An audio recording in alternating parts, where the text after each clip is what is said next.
Chapter 72. Huamin didn't know how to answer the question. I don't know him that well.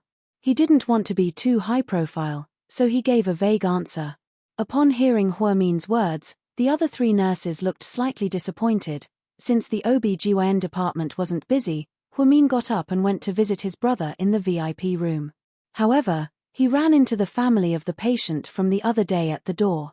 It was the mother of the boy from the car accident. She was a plump middle-aged woman, and her red dress was particularly eye-catching. "Hey, wait a second. What's up?" Huamin turned his head. "I heard that you didn't want to settle it in private, right?" "Yes." "Is it because they didn't give you enough? How much did they give you?" The middle-aged woman's eyes lit up, as if she wanted to get some information from Huamin. However, Huamin wasn't an idiot. "No, I didn't ask for compensation." "You didn't ask for compensation? Why not? You didn't come to an agreement, right? I'm telling you, take the opportunity to ask for more. I heard that your brother hurt his head. You can exaggerate and say that there will be sequelae, that he will become stupid, and that he won't be able to take care of himself. That way, they will give you more." Then, the middle-aged woman deliberately lowered her voice and said, "Did you know? I heard that the kids' parents are from the finance department. Not only are they rich, but they also have power. I'll go through the normal legal process and sue them. I don't want any compensation. I'll make the perpetrator take responsibility." Huamian didn't want to say anything else and turned to walk back into the hospital room. The middle-aged woman was stunned at first, then she rolled her eyes and cursed, "Is this girl's brain rusty?" Inside the room after Jing Jixin woke up, other than his complexion being a bit pale, everything else was fine. Huamin found a caregiver to take turns with his mother. He would also come over often. "You look better today than yesterday." Huamin walked in with a smile. "Sis." Jing Jixin smiled warmly when he saw Huamin. "Aren't you on duty? What are you doing here?" His mother was still as cold as ever. "The obstetrics and gynecology department isn't very busy today, so I took the opportunity to take a look." "Jixin, are you feeling unwell today?" Huamin reached out and touched his brother's forehead. Jing Jixin shook his head. "No, I'm fine. Don't worry, sis. What about the compensation? I heard that those people contacted you?" Yang Meiyong asked as she knitted. Huamin paused for a moment before slowly replying, "Mom, I'm giving up on the compensation. We have enough money for the surgery, and Jixin's surgery was a success, so I'm not asking for compensation. I want to go through the legal process and sue the perpetrator so that he can get away with it. Otherwise, he'll think that he took the money and got away with it, and my brother almost lost his life. I don't feel good thinking about that." She thought that her mother would scold her to death. After all, it was a large sum of compensation. But surprisingly, she didn't. Her mother just looked at her faintly and asked, "Didn't you say that the other party has a strong background? If we lose the lawsuit, then wouldn't we lose more than we gain?" "No, we won't lose. The other party was speeding on campus and was driving under the influence, causing such a serious accident. It's a big mistake in itself. If we lose, unless the judge is blind, then even if their family has power and wants to suppress this, I can still find the media, post on Weibo, or post on forums. Either way, once this incident gets noticed, they won't just sit back and watch. I believe that no matter how powerful the other party is, they won't be able to hide the truth from everyone." After Huamin finished speaking, Jing Jixin smiled cutely, showing his cute canine teeth. "Sis, you're so smart, you even thought of this." Yang Meiyong, on the other hand, rolled her eyes at Huamin and said, "Since you've decided to do this, then do it properly. But, how are you going to pay back the money you borrowed? If you don't compensate us, then wouldn't it be a loss for us? With your lousy salary, how long will it take for you to pay back the money? You really know how to mess things up. Let me tell you, I won't help you pay back a single cent. You know our family's situation. We're very poor. Unless you borrow from your dead father, but that's impossible. You should know how much he dislikes you." Chapter 73.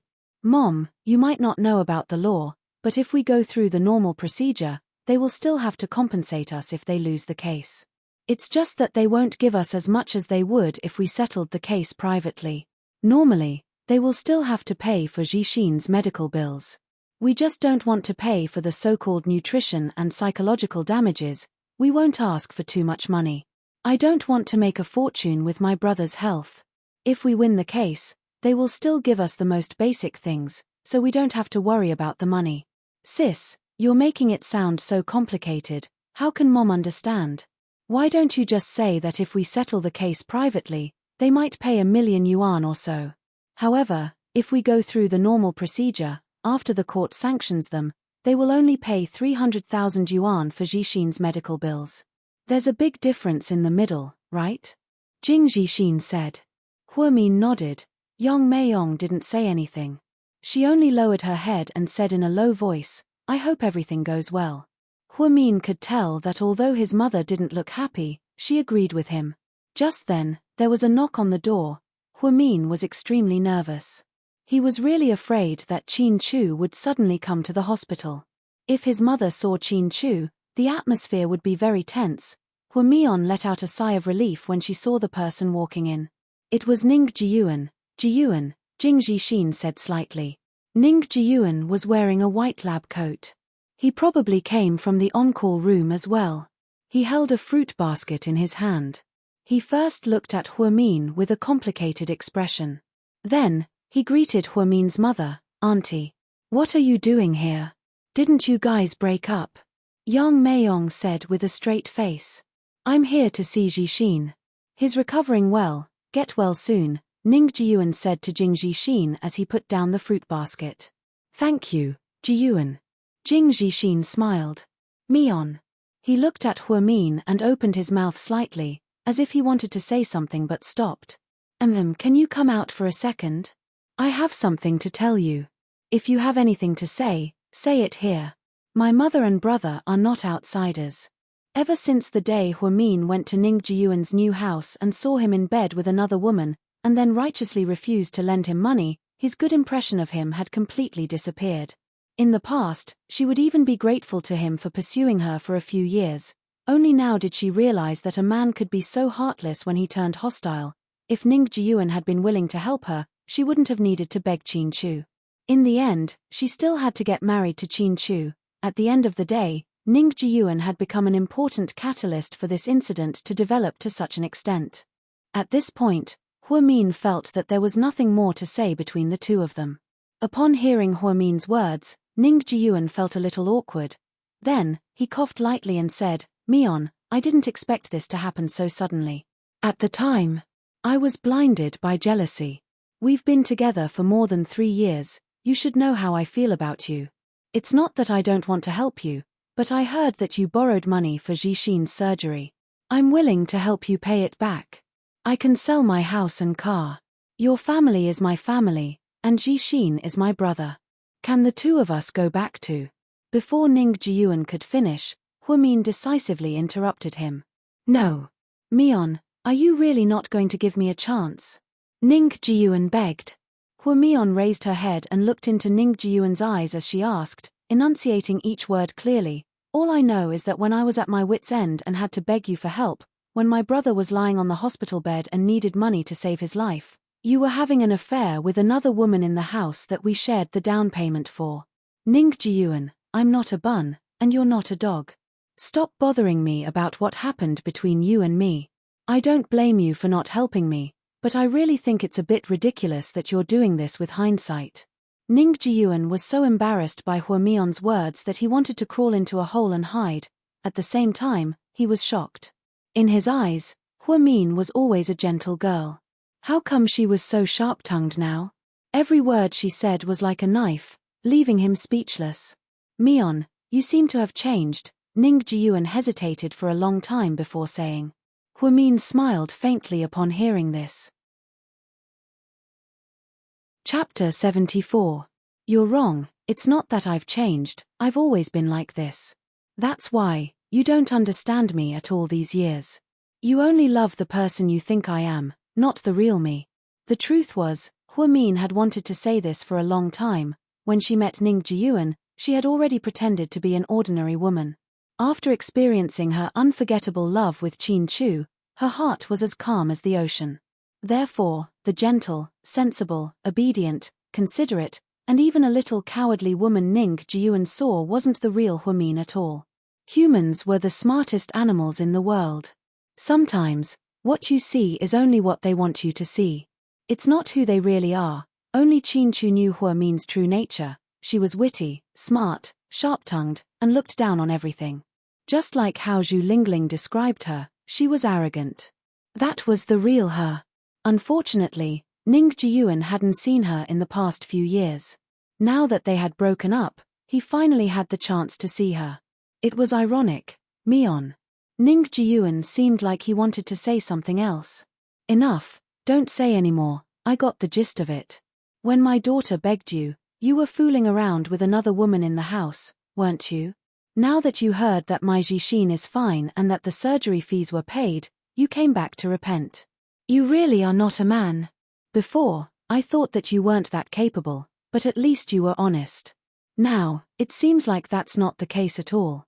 Not only are you dishonest, but you also like to give advice after the fact. Stop nagging, I'm annoyed by it. Get out, since we broke up, I'm no longer your aunt, and Jixin is no longer your brother. Auntie, get out, take your insincere fruit basket with you. After speaking, Yang Meiyong got up, picked up the fruit basket, and pushed Ning Jiyuan and the basket out.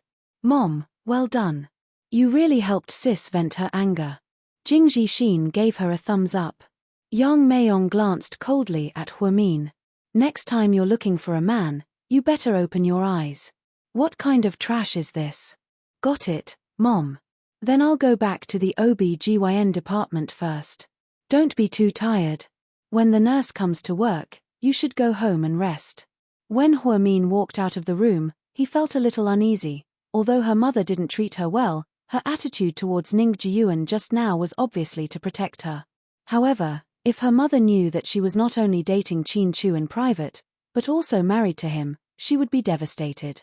She would definitely want to skin her alive if she did that. Although Uncle Jing's death wasn't directly related to Qin Chu, it was still the Qin family's doing. At the thought of this, Huimin felt her chest tighten. She really didn't know how to get along with Qin Chu in the future. Because of Uncle Jing's death, she carried the guilt for 7 years. She gave up on the universities abroad and the top medical school in Jing City. She stayed in the city and became the most ordinary person. However, she still couldn't make up for the guilt in her heart. The worst thing was, she realized that she didn't hate Qin Chu as much as she did. She knew that what she did was wrong to Uncle Jing. 9 p.m. Huimin was on shift for her colleague. After tiredly changing into her clothes, she walked out of the hospital. She lowered her head and took out her phone. Her phone ran out of battery in the afternoon and automatically shut down. Then, she charged it. As soon as she turned it on, she saw that there were a lot of missed calls. There was also a text message. What time do you get off work? I thought you weren't on shift today. Why aren't you back yet? It was from Qin Chu. Huimin yawned and was about to reply to the message. Just as she was about to reply, she heard the screeching sound of tires coming her way. She looked up, but her eyes were blinded by the light. All she knew was that a huge car was coming towards her at an alarming speed. Huimin. In the midst of the chaos, someone shouted her name. Chapter 75. Huimin didn't have time to react, so she just stood there motionless. She covered her eyes with both hands to protect herself from the glare. However, she neglected the fact that she was standing in the most dangerous position. If the car came over, wouldn't it crush her? After hearing someone call her name, Huimin didn't have time to respond before she felt her body being hit by something. Her ribs were in pain. When she opened her eyes again, she found herself lying in a soft embrace. Qin Chu, why are you here? Huimin was still in shock and was a little dumbfounded. Why was he here at a time like this? Qin Chu was hugging Huimin tightly. The two of them were lying next to a telephone pole on the side of the road. Their posture was extremely intimate. Are you okay? Qin Chu's voice was a little hoarse. God knew that at that moment, his heart was about to jump out of his chest. I'm fine, Huimin stuttered. Then, She slowly got up and checked her wound. She found that other than her ribs being hit by an unknown object like Chin-Chu, there was no other problem. When she turned around to look at Chin-Chu, she was a little shocked. "Your hand is injured." "It's okay, it's just a scratch." "No, I have to bandage it for you. Otherwise, it will get infected." With that, Huamin pulled Chin-Chu to the hospital. "There's a first aid kit at home. You can bandage it for me." With that, before Huamin could say anything, Chin-Chu held her hand tightly and said, "It's late. Let's go home." Then, he held Huamin's hand and walked to the front of the low-key white Volkswagen CC. The two of them got in the car. In the front passenger seat, Huamin hesitated for a long time before she asked, "Just now. Why were you there?" "I thought you were going to ask why the car suddenly sped up in front of the hospital," Chin-Chu replied with a question. "Answer me first. I couldn't get through to you on the phone, and you didn't reply to my messages. I came to the hospital to wait for you after work." "What time did you come?" Huamin looked at Chin-Chu in surprise. 6 o'clock. "So you waited from 6 o'clock until 9 o'clock? Huamin couldn't believe it. "That's right. You're just going to wait in the car?" "Yes." "Are you really?" Huamin didn't know what to say. Obviously, Chin-Chu wasn't an idiot. "Fortunately, I came. Otherwise, you would have been hit just now." Huamin finally understood. Chin-Chu had been in the car the whole time when he picked her up from work. When he saw her walking out of the hospital, he got out of the car to call her. However, at that moment, a huge truck that came out of nowhere suddenly rushed out. At that critical moment, Chin-Chu rushed over and hugged Huamin. They dodged the truck and both fell to the side of the road. Thinking back to that moment, it really was a matter of life and death. "Do you know that you almost died?" Huamin stared at Chin-Chu and asked. "I only know that if I didn't do what I did, you would have died," Chin-Chu responded faintly. "Was it worth it?" Huamin's eyes began to sting. When he asked this question, he purposely turned his head and looked out the window. "It was very worth it. You're such an idiot. You're the heir of GK, and you're worth over 10 billion yuan. How could you save an intern nurse?" Huamin mocked himself. Chin-Chu turned his head and stared at Huamin's face. He said word for word, in that moment, it was just a husband saving his wife. "Don't overthink it." "Chin-Chu, yeah? Don't you think that us being together was a mistake from the beginning?" Huamin said softly. Upon hearing this, Chin-Chu's hands on the steering wheel froze slightly. Chapter 76. After a while, Chin-Chu slowly replied, "All I know is that being apart from you for 7 years was the biggest mistake of my life." Hearing this, Huamin's heart skipped a beat, as if something had shattered in her heart. He wondered if that was her last line of defense against the outside world.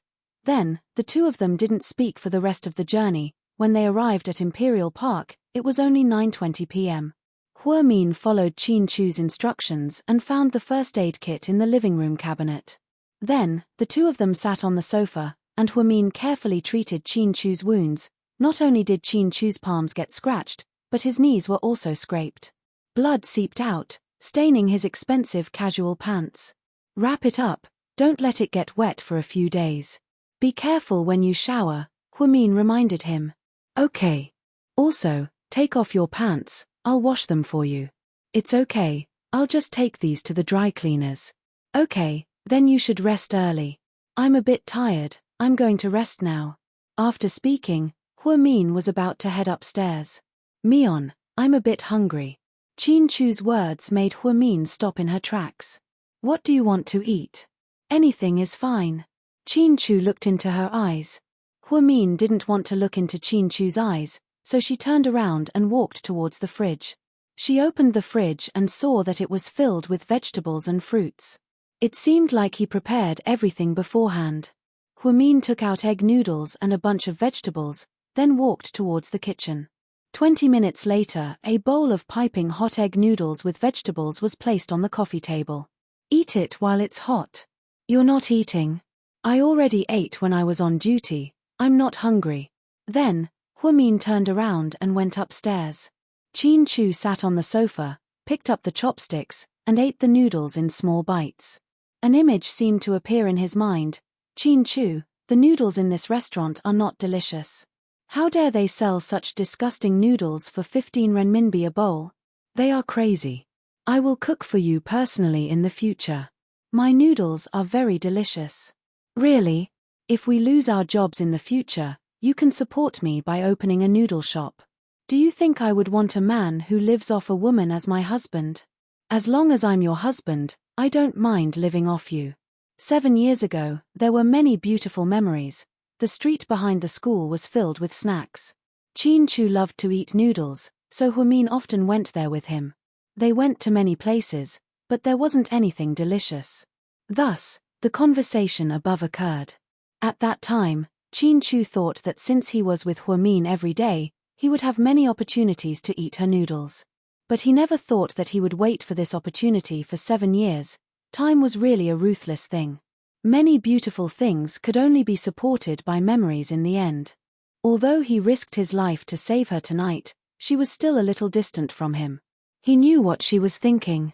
He saw the conflict, anxiety, guilt, and fear in her heart. But as long as he could be with her, he didn't care about anything else. As long as she was with him, his wish was that simple. With that thought, Chin-chu began to eat the noodles in big mouthfuls. In the end, he drank all the soup. He didn't remember the taste of the noodles, but he knew that it was the best noodles in the world. All because it was cooked by Huimin, in the upstairs bedroom. Huimin lay on the bed, exhausted. It wasn't that she didn't know that Chin-chu got hurt because of her. She wasn't heartless, but whenever she thought of her mother's words, she would feel extremely conflicted. Ring. She received a WeChat message. Huimin slowly picked up her phone. As expected, it was Zhu Lingling calling. Recently, she had been flying to the East Coast and hadn't returned to Sea City. Without her harassment on WeChat, Huimin really wasn't used to it. Mion, I'm back. Come out and have a drink. I've been dog-tired these past few days. Huimin smiled slightly and replied, Who said so? Dogs aren't as tired as you are. Zhu Lingling was speechless. Then, Huimin sent Zhu Lingling a WeChat message. There were only 6 words on it. Lingling, I'm married. After seeing these 6 words, Zhu Lingling jumped out of bed in shock. Chapter 77. Are you kidding me? Sis. No, I'm telling the truth. Who are you married to? Wei Yidong? Ning Jiyuan? Zhu Lingling never would have thought that Huimin would marry Chin-chu. None of them. Then who is it? Sis, you didn't get married on a whim, did you? Isn't Jixin still in the hospital? How can you be in the mood to get married? Have you been under a lot of pressure recently? Have you lost your mind? Don't be afraid. The psychiatrist said that anything you do when you're not sober is invalid. It's just like how it's not illegal to kill someone when they're mentally ill. No matter who you marry impulsively, as long as you do a psychiatric evaluation tomorrow, you can get a divorce. Lingling, I'm not impulsive, and I didn't make this decision while I'm crazy. I'm very sober. Sis, don't scare me. I haven't been back for a few days, and you've already given me such explosive news. Chin-chu and I got married. Who? Chin-chu? Which Chin-chu? Don't tell me it's the Almighty from our class. Who else could it be? Oh my God, let me calm down. I can't digest this. You got married to Chin-chu? Is this a prank? No, April Fool's Day is over. Don't lie to me, is this real? Obviously, Zhu Lingling had serious doubts about the authenticity of the news. It's real, I swear. That's great, girl. Congratulations on finally getting together with the person you love. Although Zhu Lingling was usually crazy, she knew Huimin the best. Other than Chin-chu, there was no one else in Huimin's heart. Ning Jiyuan was just a temporary choice she made to avoid her feelings. Zhu Lingling used to think that Ning Jiyuan wasn't good enough for Huimin, and she was right. After going around in circles, Huimin ended up with Chin-chu. The story seemed to have returned to 7 years ago. She was truly happy for her, because she knew how much Huimin loved Chin-chu, but she never said it out loud. Lingling, don't give me your blessings. I had no choice but to marry him. Then, Huamin told Zhu Lingling everything. After hearing the news, Zhu Lingling gradually calmed down. Mion, what do you plan to do now? Your mom will find out sooner or later, and so will Qin Chu's parents. You won't be able to hide it for long. Once you're pregnant and have a child, the paparazzi will follow you. Qin Chu isn't an ordinary person, he's the heir of GK. People like him won't be able to hide his marriage. People will find out sooner or later. How do you plan to deal with it then? Huamin thought for a moment and replied, Lingling, to be honest, I don't want to live with Qin Chu like this. We shouldn't have been together in the first place, so I think I'll ask for a divorce after a while. Divorce? Are you crazy? Why do you want a divorce? I really don't understand. You love him and he loves you. Why can't you be together? Lingling, there are too many things between us. We can't go back to the way we were before. I don't know why Qin Chu wants me to marry him. I think it's because I dumped him 7 years ago and he's not happy about it. Aren't all men like this? They always want what they can't get. I think he won't be like this when he gets tired of me. I don't think Qin Chu is that kind of person. Mion, there's something you might not know. During the class reunion, Qin Chu personally invited Mr. Yarrow from New Zealand. Mr. Yarrow was the one who called you. You can see how much he wants to see you. So what? Too many things have happened in the past 7 years. Plus, Uncle Jing can't come back to life. I don't want to hurt my mom even more. Anyways, I will end our relationship before our relationship is exposed. Huamin. Zhu Lingling felt that Huamin was under too much pressure. They had only been married for a few days, but she was already thinking about a divorce. If Qin Chu knew what she was thinking, he would be very sad. Qin Chu guessed right. She was going to burn the bridge after crossing it. Huamin knew that it was unfair to Qin Chu when they got married. But how could there be fairness in this world? After chatting with Zhu Lingling on WeChat for a while, Huamin felt a little sleepy and fell into a deep sleep. Midnight Qin Chu quietly walked in and tucked Huamin in. Then, he stood by the bed and looked at the sleeping Huamin. His gaze was extremely gentle. He really wanted to lower his head and kiss her, but he was afraid that if she woke up, it would be even more awkward. After quietly watching for a while, Qin Chu quietly left Huamin's room. His gaze turned cold as he took out his phone and made a call. Gao Ran, find me a blue truck with license plate number HC9649. It appeared on the road in front of the first hospital at 9 p.m. Pull up the nearby surveillance cameras and find out the owner of the truck and where it went. Using his super memory, he called Gao Ran. He really wanted to know who had the guts to try to kill his baby. Chapter 78. Bro, what are you doing in the middle of the night? Gao Ran was still half asleep on the other end of the line. That's all, I want the information tomorrow morning. After speaking, Qin Chu didn't wait for Gao Ran to reply and hung up the phone. The next morning when Huamin woke up, to her surprise, Qin Chu was still there. She remembered that he left before 7 a.m. every day. When the two of them met in the morning, it was a bit awkward. Especially when Huamin hadn't washed her face yet and her hair was still messy. You're not at work yet? Yeah, I don't have much to do today. Qin Chu was reading the financial newspaper as he sat at the dining table. On the dining table were 2 sets of breakfast, Western breakfast again. To be honest, Huamin was already a bit sick of eating breakfast. However, if he didn't eat the breakfast that Huamion made out of kindness, it would be too pretentious of him. You seem to like Western breakfasts? Huamion asked, unsure of what to say. Qin Chu put down the newspaper, glanced at her, and replied, because I don't know how to make Chinese breakfast. Huamin was completely speechless. No wonder he had Western breakfast every day and spaghetti and steak for supper. It turned out that he didn't know how to make Chinese breakfast. Then I'll do it from now on. No, I'll get a maid to do it. Trust me, it's not bad, Huamin explained. I didn't marry you to make breakfast. My wife doesn't need to do anything. She just needs to do what she likes. Huamin really wanted to say, Qin Chu, if you spoil me like this, I'll become arrogant. However, it wasn't appropriate for her to say these words. After all, Things were still a bit weird between them. Are your injuries better? Yeah. Remember not to touch water. Yeah. Chin-Chu nodded. I'm done eating. I'm going to wash up and go to work. I'll drive you. Huamin dawdled for 20 minutes. When she came out, Chin-Chu was still waiting for her. She drove Huamin to the hospital in her low-key Volkswagen CC. Then, she drove straight to GK headquarters. It was rush hour, and many employees saw their boss driving the Volkswagen CC. At first, some people thought that it was Assistant Yang's car, but they were all dumbfounded when they saw the boss get out of the car.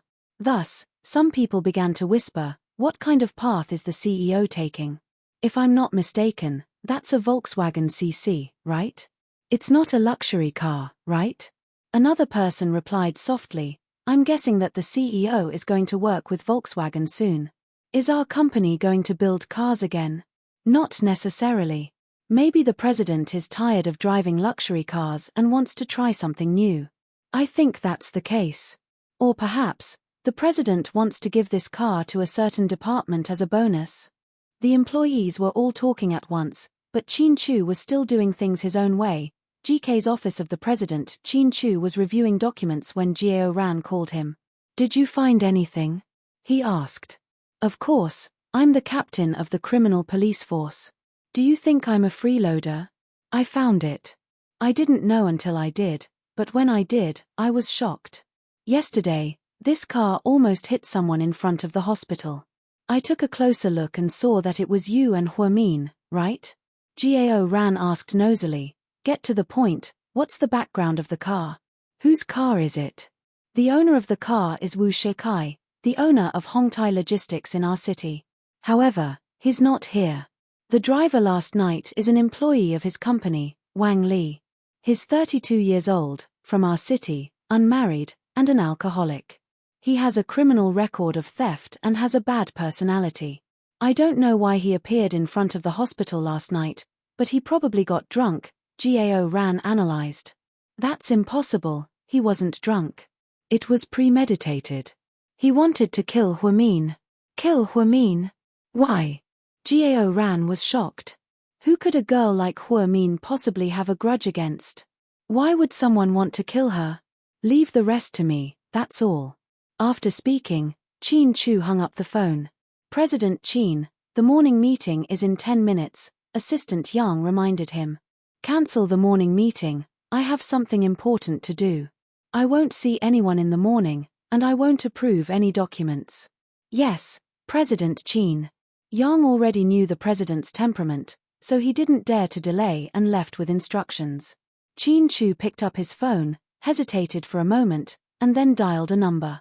Rick, I need your help. Come to GK headquarters in an hour. After hanging up, Chin-Chu stood up and walked to the floor-to-ceiling window.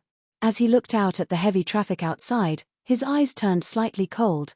Someone dared to harm his Huamin, that person must be tired of living. Chapter 79. Chin-Chu gave Rick an hour, but it only took Rick 20 minutes.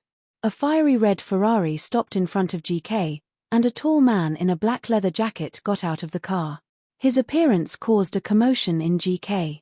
Since he was of mixed Chinese and French descent, his handsome face attracted a lot of attention. Inside the president's office, hey, Chin-Chu, long time no see. Sit. Chin-Chu got up and walked to the wine cabinet in his office. He poured 2 glasses of red wine and handed one to Rick. You must have something important to tell me, right? What is it? Rick swirled his empty glass and smiled.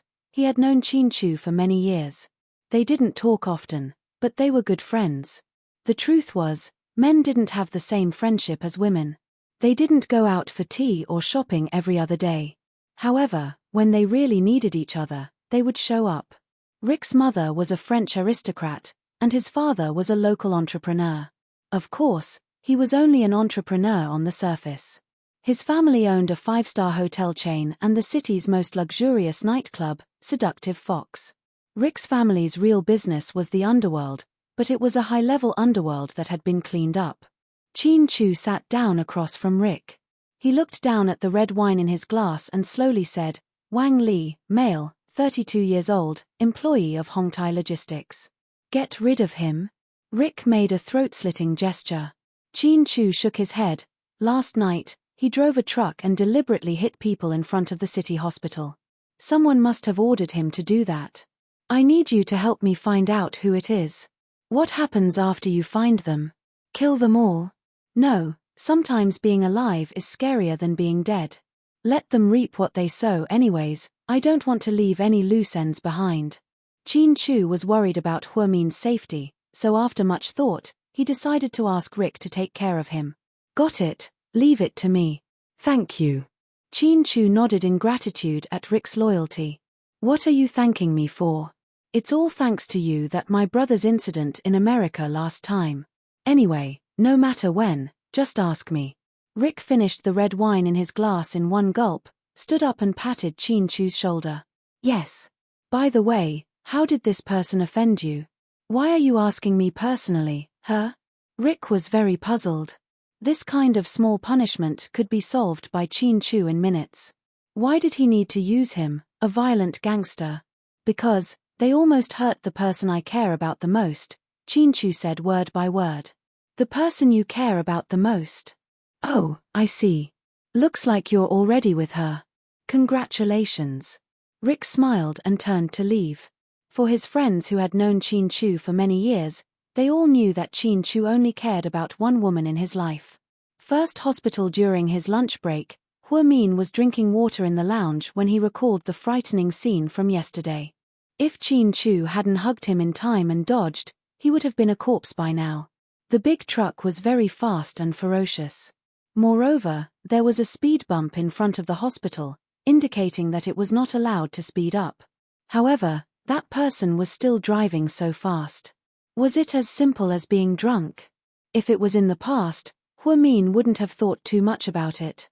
However, recently, Lawyer Luo came looking for him and didn't talk about that matter. Huamin still had lingering fears about this incident. Lawyer Luo's warning was very clear. She didn't listen, but that didn't mean that they didn't dare to do it. It seemed like the perpetrator had already started to make a move. Huamin clenched his fists tightly. He thought to himself, this society is so unfair. Those people were the ones who hit people first. Not only did they not accept punishment, but they also blatantly threatened the victim's family. If he had been hit and killed yesterday, the traffic police would have treated it as a traffic accident. They would have paid a few 100,000 yuan and let it go. Thinking of this, Huamin felt a slight chill down his spine. At this moment, his phone rang. Where are you? Chin Chu's magnetic voice came from the other end of the phone. Chapter 80. At the hospital. I'm at the entrance of the hospital. Can you come out for a second? What's up? Huamin was a little distant. She was actually very conflicted. She really didn't want to get too close to Chin Chu, but they cooked together every day, so she couldn't break away from him. Something's up, he said in all seriousness. Huamin looked at her watch. There were still 20 minutes before work, so she still had time. She got up and walked towards the door. As soon as Huamin walked out, she saw his ordinary Volkswagen sedan. Chin Chu was leaning against the car. Huamin hesitated for a moment, then slowly walked over. Chin Chu handed over the reusable bag in his hand. Here. What's this?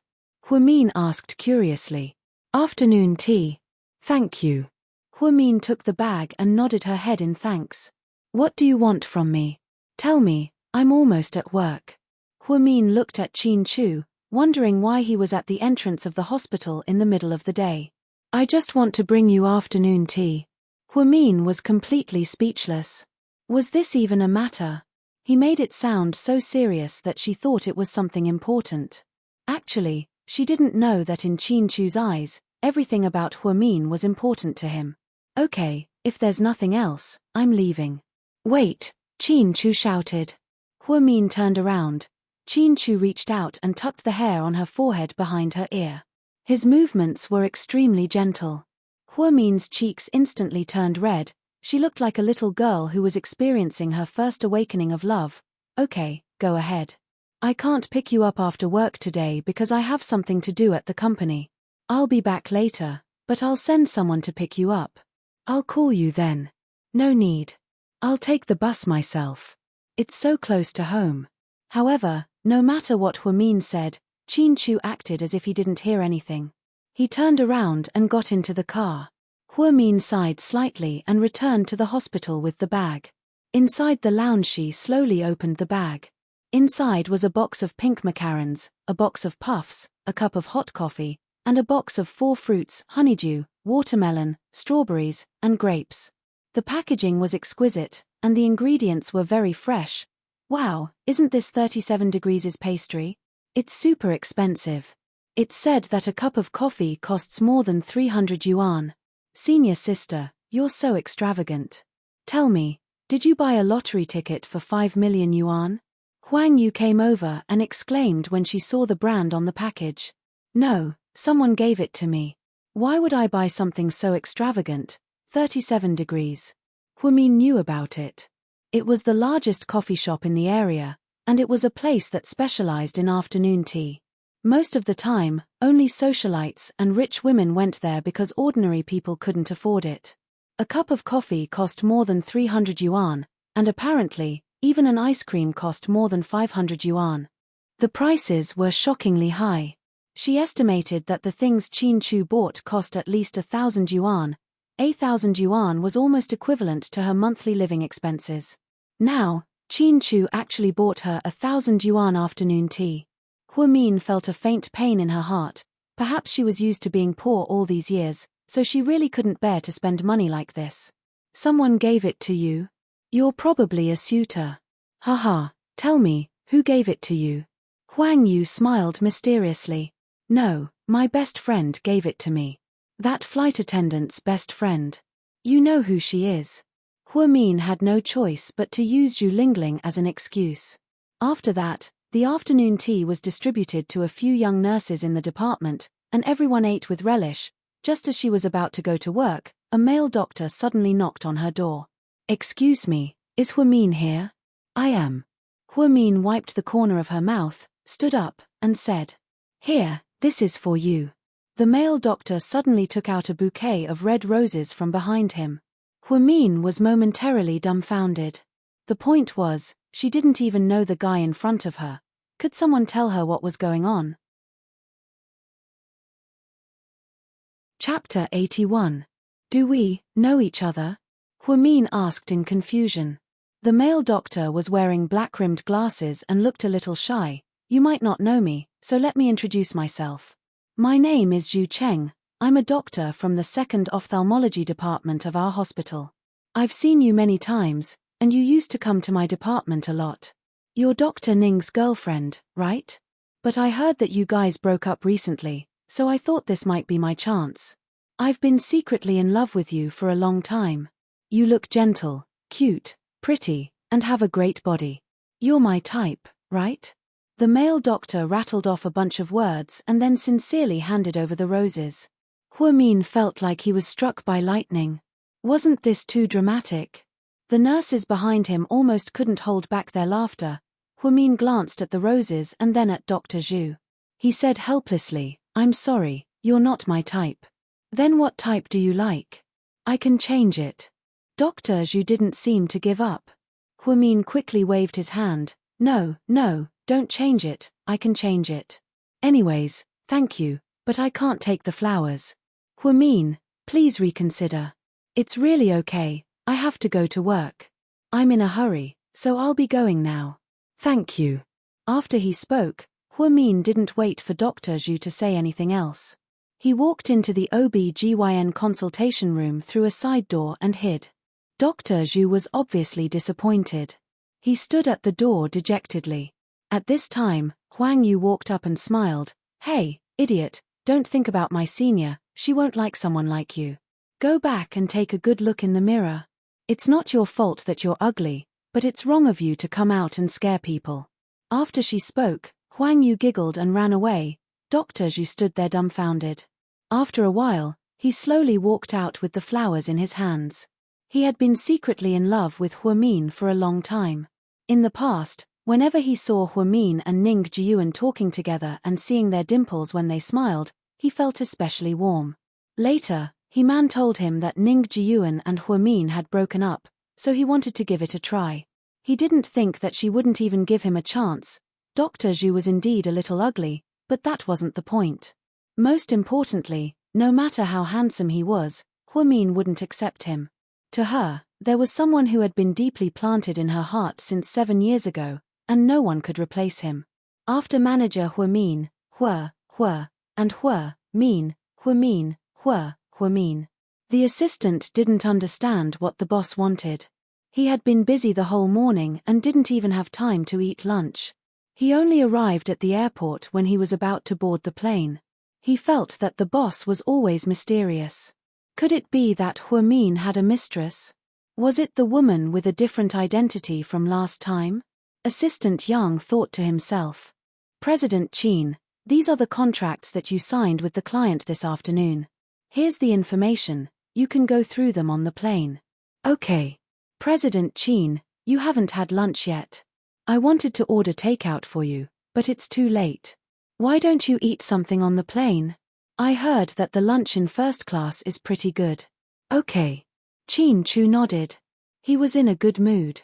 Have you booked the return flight? Not yet. There are only flights after 12 p.m., and it'll be 3 a.m. by the time you get here. I didn't want to disturb your rest, so I booked a hotel for you. It'll be better if you fly back tomorrow morning. No need, cancel the hotel and book the flight at 12 p.m. President Qin, it's too rushed. You'll be very tired. Book the flight. After saying these 3 words, Qin Chu turned around and walked towards the VIP entrance. Assistant Yang was speechless when he saw how stubborn his president was. Just how much did his president miss his home? He had to fly back in the middle of the night. It seemed like he didn't have a good relationship with the chairman and his wife. At the first hospital, when Huamin got off work, she received a call saying that Qin Chu ordered them to pick her up. Of course, she didn't know that Qin Chu was worried that she would be in danger, so he sent bodyguards to pick her up. Although the hospital was only 10 minutes away from home, Qin Chu was still worried. Miss Hua, this way please. The 2 bodyguards in black suits pointed at a black Mercedes-Benz. Huamin thought that the scene was a bit too grand. After she got home, she washed her face and sat down on the sofa to rest. Then, she received a call from her mother. Mom, what's wrong? Huamin became nervous. She was worried that something might have happened to her brother. Go back to the Hua family in a bit. Yang Meirong's tone was serious. Huamin's heart sank when she heard this. The Hua family, that heartless family. Did that person ask her to go back? Chapter 82. Mom, I'm not going back. Other than the fact that my surname is Hua, I have nothing to do with that family. I don't like that person either. Huamin's heart was filled with hatred towards her biological father, Hua Zhanghai, who was one of the top 10 richest men in the city. That man had ignored her and her mother for years. He didn't even give them any money. It was as if he was dead. He didn't even come to Uncle Jing's funeral. Apparently, Uncle Jing was his chauffeur for 10 years. Such an emotionless man, he did not deserve to be her father. Go back, I heard that your grandmother passed away. Yang Meirong's tone was a little sad. If there was one person in the Hua family that was nice, it would be Mrs. Hua. She was an old lady who believed in Buddhism. She hadn't lived in the Hua family for many years and had been praying at a temple in the south. Huamin met her once. Her grandmother came to visit her with a chauffeur.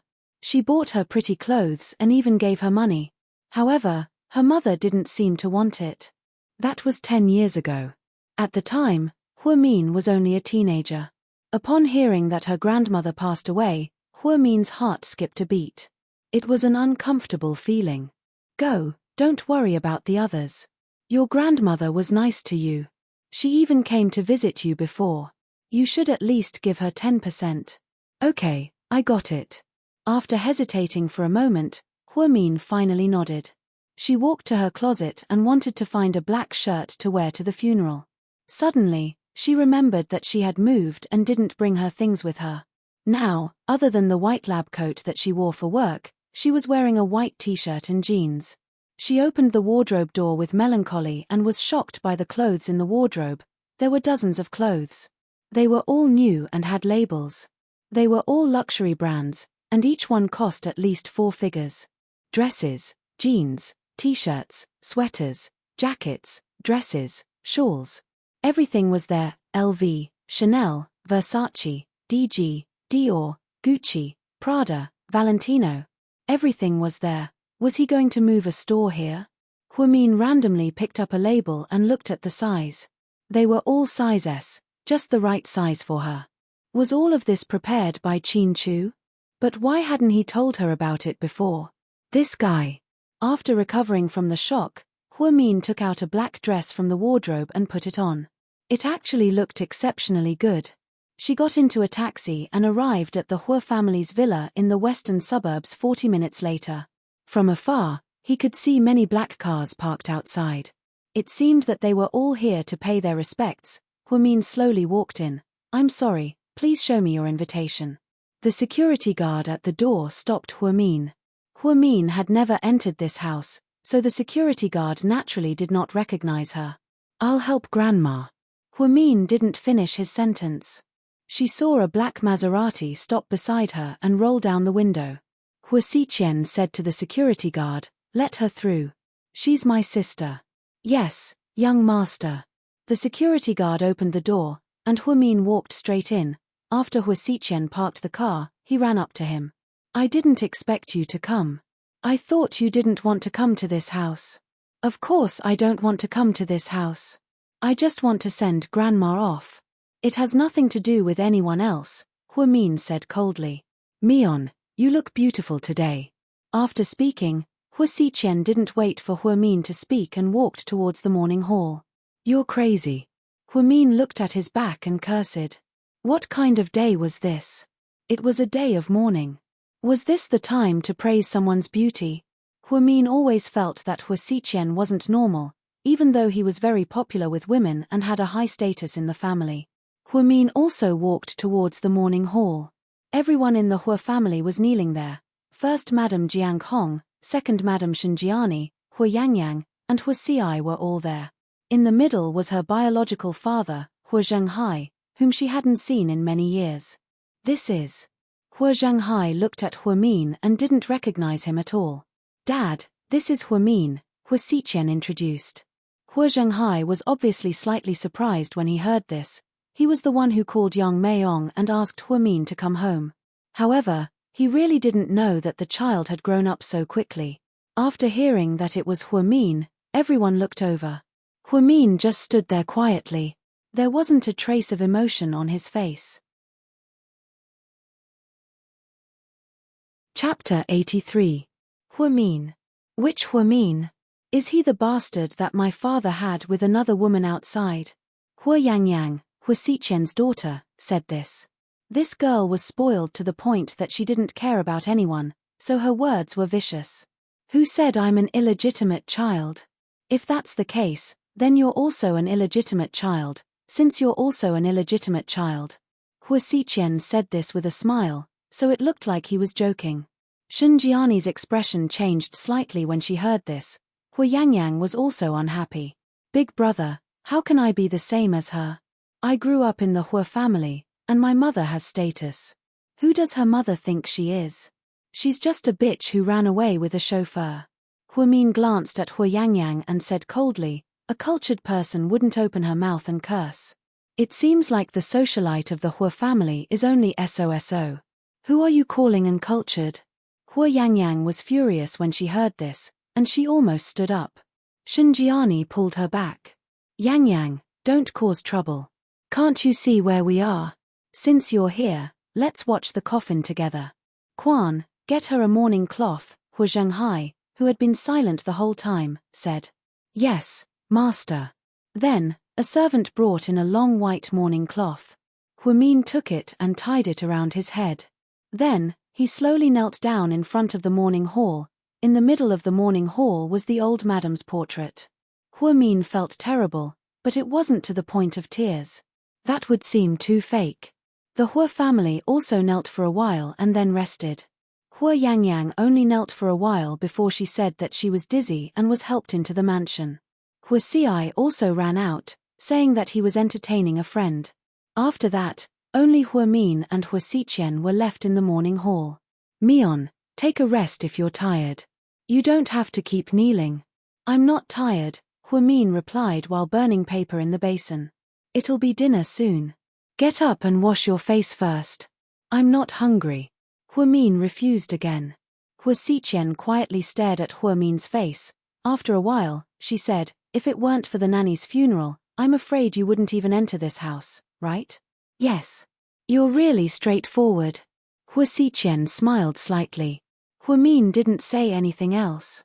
He just silently recited some words of blessing. Half an hour later, dinner time. Hua Zhenghai looked around but didn't see Hua Min, so he asked, where's the kid? She's still standing vigil. I asked Xiqian to call her, but she said she wasn't hungry and didn't have an appetite, Jiang Hong said. What do you mean she's not hungry? I think she's faking it. She wants to impress Dad. Women like her are the most hypocritical, Hua Yangyang interrupted. Yangyang, don't say things like that. Mom, I'm telling the truth. My classmates said that people like her, who come from a humble background, seem innocent, but are actually the most scheming. Because she lived at the bottom of society, she's seen a lot of ugly things. She's not that innocent. Dad, don't believe her. Hua Zhenghai glanced at Hua Yangyang and didn't say anything. Hua Min doesn't look like she's faking it. She doesn't need to suck up to Dad. After all, Dad hasn't given her anything in the past few years. She seems to be used to it. Hua Xiqian's words made Hua Zhenghai's expression change slightly. Indeed, he seemed to have forgotten about this daughter of his. If it weren't for his mother's dying instructions, he would have asked Hua Min to come back. He wouldn't have even called Yang Meiyong. Let's eat, Hua Zhenghai said after a moment of silence. 20 minutes later, everyone gathered in the morning hall again. Madam Hua Zhenghai said slowly, Zhenghai, the feng shui master said that someone needs to stand vigil around the clock tonight. It's best if it's a woman, because men are afraid of offending people. Mom liked Yang Yang a lot when she was alive, so I think we should let Yang Yang stand vigil. Hua Yanyan's expression immediately changed when she heard this. Auntie, I can't do it. I have low blood sugar and I feel dizzy all the time. My mom made an appointment with a doctor and he'll be here soon to put me on an 4 drip. You should let my brother and brother stand vigil. How could she stand vigil alone? How could she do something as scary as that? She was the Hua family's little princess. Shinjiani also chimed in, yeah, sis, Yang Yang isn't feeling well. How about I stand vigil for her? How can that be? Only the younger generation can do it. Mom, let Hua Min stand vigil, Hua Xiqian volunteered. At that moment, everyone looked at Hua Min. Hua Min also heard their conversation. It was just a vigil, it was her wish to see her grandmother off. Can you do it alone? Madam Hua Zhenghai looked at Hua Min and asked. Chapter 84. Hua Min nodded, Hua Xiqian smiled. See, I knew little sister Mion was the most reliable. You can only see a person's true colors at critical moments. Big brother, what do you mean? It's not that I don't want to watch over grandma's coffin, I just don't feel well. Hua Yangyang hurriedly explained. Okay, stop arguing. It's settled then. Hua Min glanced at Hua Zhenghai with a complicated expression. After 9 p.m. Hua Min was the only one left in the huge morning hall. There were wreaths on both sides, and in the middle was grandma's coffin, which contained her body. Apparently, the funeral wouldn't be held until tomorrow, so they had to stay overnight. Hua Min graduated from medical school and worked in hospitals for so long that he was numb to the sight of corpses. Plus, it was his family, so he wasn't afraid. However, he didn't expect Hua Yangyang to be so timid. He really couldn't count on them. She silently lowered her head and burned the joss paper. Suddenly, she heard footsteps behind her. Thank you, for your hard work tonight. The old voice was clearly Hua Zhenghai's. It's my job, Hua Min replied faintly without turning around. I heard you didn't eat anything tonight, so I asked someone to make supper. It'll be here in a bit. I'm not hungry. Your mother, is she okay? Hua Zhenghai hesitated for a moment before asking. Thanks to you, she's doing very well, Hua Min said on purpose. You guys are all the same. You're both so headstrong. President Hua, you must be joking. It's good that we're self-reliant. After all, no one in this world can be relied on forever. Relying on ourselves is the way to go. Hua Min's words made Hua Zhenghai feel like he was invincible. Hua Min, back then. Sorry, I'm not interested in what happened back then. If there's nothing else, President Hua, please leave. Didn't the feng shui master say that only one person can do it? Have you ever thought about coming back? No. Do you know what you'll lose if you refuse my offer? It's nothing more than inheritance rights. I'm not interested. President Hua, you don't have to feel guilty. After my grandmother passed away, I will never return to this family again. You. Hua Zhenghai didn't expect that Hua Min didn't want to come back to the Hua family. She didn't want to come back even when he invited her. She heard from Xiqian that this child was now working in the hospital as an intern nurse. It seemed like she wasn't living a good life. With one word, he could arrange for her to be a high-ranking executive in the Hua Corporation with a high salary and no work. But she refused. She was just as stubborn and willful as her mother, inside the Hua family villa. Xiqian, I see that you're quite nice to that child. Do you have any private dealings with her? Jiang Hong asked as she held her teacup. No, I do want to interact with her, but she doesn't seem to like me. I can see that you're very protective of her. Do you have any plans? Hua Xiqian walked behind Jiang Hong and gently massaged her back. Mom, what do you think? You're not going to help her come back to the Hua family, stand on our side, and get an extra share, right? Jiang Hong knew her son well. Although he wasn't her biological son, she raised him since he was a child.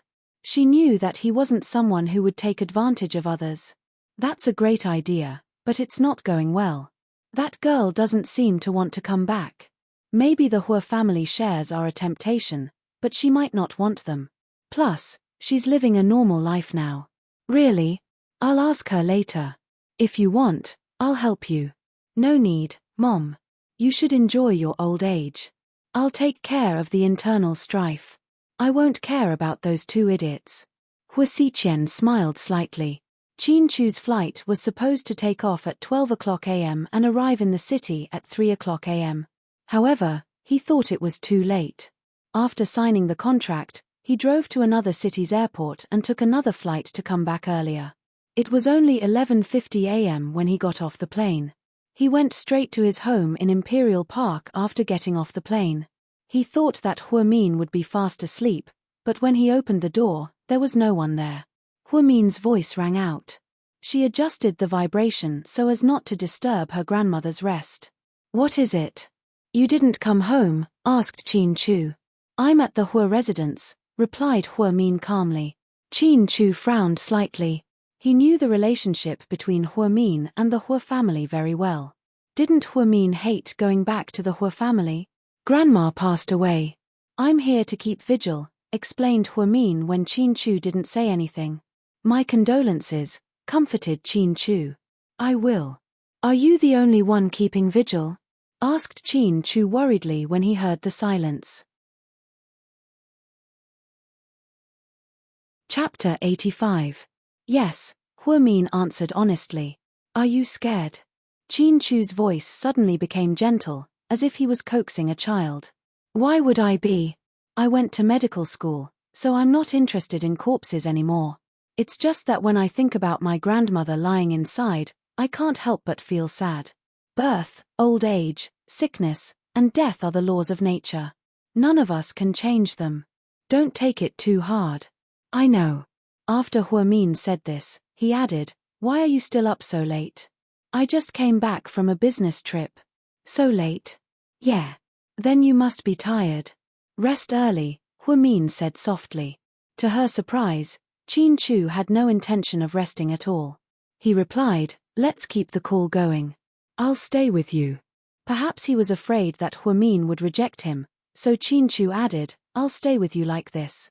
Hua Min had no reason to reject Qin Chu's kindness.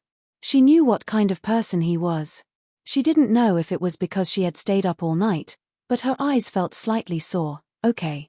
After a long silence, Huamin only replied with one word. Then, she put down her phone. The screen showed that the call was still going on. It was just that the two of them didn't speak anymore. This kind of company was undoubtedly the most special. Although it didn't really mean anything, Huamin felt that she was no longer alone on this sad night. Huamin silently burned joss paper for her deceased grandmother. She didn't feel sleepy at all until the sun rose. At 5:30 in the morning, the sun had just risen. Hua Xiqian walked over in a black shirt and black trousers. He was holding an old LV scarf in his hand. Before Huamin could say anything, he directly put it on her. I don't need it. Just put it on. That belonged to your grandmother when she was alive, unless you don't like it. Hearing Hua Xiqian's words, Huamin felt a little embarrassed to refuse. Otherwise, it would seem as if he despised his grandmother's things. Hua Xiqian looked at Huamin from head to toe and smiled. Little sister Min, the dress you're wearing must be expensive. You're mistaken. It's a high-quality imitation. Oh, really? As a nurse, I don't think your salary is that high. But then again, your job doesn't pay that much. Have you ever thought about coming back to the Hua Corporation to help me? Sorry, I'm not interested in the Hua Corporation. Huamin decisively refused. Hua Xiqian seemed to have expected Huamin to say this. He just smiled and said, Oh, do you have a grudge against money? No, I have a grudge against you. Hua Xiqian spread out his hands innocently. Little sister Mion, I've always been very friendly to you. You shouldn't treat me like this. Huamin didn't say anything. Just then, a yin-yang master walked over and said, It's time to wake up. Go and get ready. We'll be leaving the city at 7 p.m. for the burial. Huamin slowly stood up after hearing this. However, she realized that her knees were too numb from kneeling. As soon as she stood up, she fell to the ground. Hua Xiqian subconsciously went to help her up, but she dodged and fell to the ground. Why are you doing this? I can't eat you. Hua Xiqian was a little helpless. Huamin didn't say anything. She slowly stood up with the help of an iron pole and walked towards the resting area. Seeing how stubborn Huamin was, Hua Xiqian's smile deepened. Huamin found a quiet place to sit down. Suddenly, she remembered that her phone was still on. She was probably still on the phone with Qin Chu. Then, he must have heard her conversation with Hua Xiqian, right? She took out her phone and saw that the call was still going on. She didn't know if Qin Chu was asleep, so she carefully took the phone and asked, Qin Chu, are you asleep? Chapter 86. To her surprise, Qin Chu faintly said, Stay away from that pervert, Hua Xiqian. For a moment, Huamin didn't know how to respond. Did you hear me? Qin Chu warned her childishly. I know. The funeral is at 7 p.m., right? Qin Chu overheard the yin-yang master say over the phone. Yes. Huamin nodded. Then I'll wait for you at the cemetery. It's okay, I'll go to work at the hospital. I've already applied for leave for you. You can rest at home today. Huamin was speechless again. How fast was the Almighty? He even applied for leave. However, she was curious. The clinic had been so busy recently. Would the head nurse be so easy to get leave? The head nurse, she agreed to give me leave. Huamin asked in disbelief. To her surprise, Qin Chu casually said, I called Wu Zhongxing. Okay, you win. When she heard Qin Chu call President Wu, Huamin felt like her blood was about to freeze. A nurse intern in the OB/GYN department wanted to apply for leave, and she directly called the hospital director. Was she looking for trouble? But then again, with Qin Chu's status, if he called President Wu, even if it was a year, President Wu wouldn't complain. That's all, see you in a bit. After speaking, before Huamin could say anything, Qin Chu hung up the phone. Coincidentally, just as he hung up, the phone notified him that it was out of battery. For 6 to 7 hours, Qin Chu stayed with her on the other end of the phone, and he didn't fall asleep. How strong was his willpower? Sometimes, Huamin had an illusion that Qin Chu still loved her deeply, although he never said it. However, that was just an illusion. Most of the time, after calming down, Min felt that the only thing left between Qin Chu and her was unwillingness. She couldn't accept being dumped 7 years ago. She couldn't accept the one-sided breakup 7 years ago. On the day of the funeral, the weather was grey and the wind was strong. Min's heart was heavy. There were more than 60 people in the Hua family, including their relatives. There were also more than 100 guests outside. The grand motorcade consisted of more than 100 black Mercedes-Benzes lined up in a row. The scene was extremely grand. The leading car was a black Rolls-Royce with a portrait of the old lady hanging on the front. All the mourners were dressed in black with white cloth strips on their arms. There were even a few local media outlets that deliberately followed the news and reported on it, creating a huge commotion. Min wore a black dress and black sunglasses. She followed behind the crowd and became an inconspicuous presence. Hua Xiqian, Hua Xi, Hua Yangyang, and the first madam and second madam followed on either side of Hua Zhenghai. Naturally, she was the one who appeared the most on camera. Hua Yangyang was different from yesterday. She cried like a pear blossom in the rain, and her eyes were red and swollen. It was heartbreaking to see her. The media gave her a close-up, and the host explained in front of the TV. The daughter of the Hua family, Hua Yangyang, attended the funeral. Miss Hua looks very sad, and her eyes are red and swollen. I heard that she was keeping vigil for her grandmother last night. Not only is Miss Hua sweet, but she's also very caring. What a rare good girl. Such a kind girl is rare in high society. It's obvious that the Hua family raised them well. When this was broadcast, Zhu Lingling almost vomited when she saw it on the plane. She was very close to Min, so she naturally knew about the Hua family's situation. A few stewardesses discussed in private. Hua Yangyang is really good. She's pretty, kind, and even reincarnated into the Hua family. I wonder if she saved the galaxy in her past life. What are you talking about? That woman isn't as good as she looks. She's very evil. Don't believe the media's one-sided story. Zhu Lingling said angrily. If there was one good person in the Hua family, it would definitely be Min. The others were all hypocrites. How did you know, Lingling? Are you good friends with Hua Yangyang? A stewardess asked. Chapter 87. How could I be friends with that kind of person? If that were the case, I would be so depressed, Zhu Lingling replied with disdain. The funeral procession went all the way to the North Hill Cemetery. The old lady was buried at the top of the hill. It was said that the cemetery cost 50,000 yuan per square meter. It was shockingly expensive. The Hua family bought over 2,000 square meters of land and turned it into a cemetery for the Hua family. Min stood at the side with his glasses on and didn't say a word. Just then, Hua Xi suddenly walked over and stopped in front of her. What are you looking at? Are you jealous? Dad bought this cemetery for the Hua family. But as an illegitimate daughter, you don't have the right to be buried here, so don't even think about it. Min didn't even look at Hua Xi and replied, "It's such a nice place. I can't afford it." Of course, Hua Xi said proudly. So, should I wish you a quick burial? Min added. What did you say? Hua Xi was so angry that he raised his hand and was about to hit her. However, Min quietly reminded him, "Young Master Hua, don't be impulsive.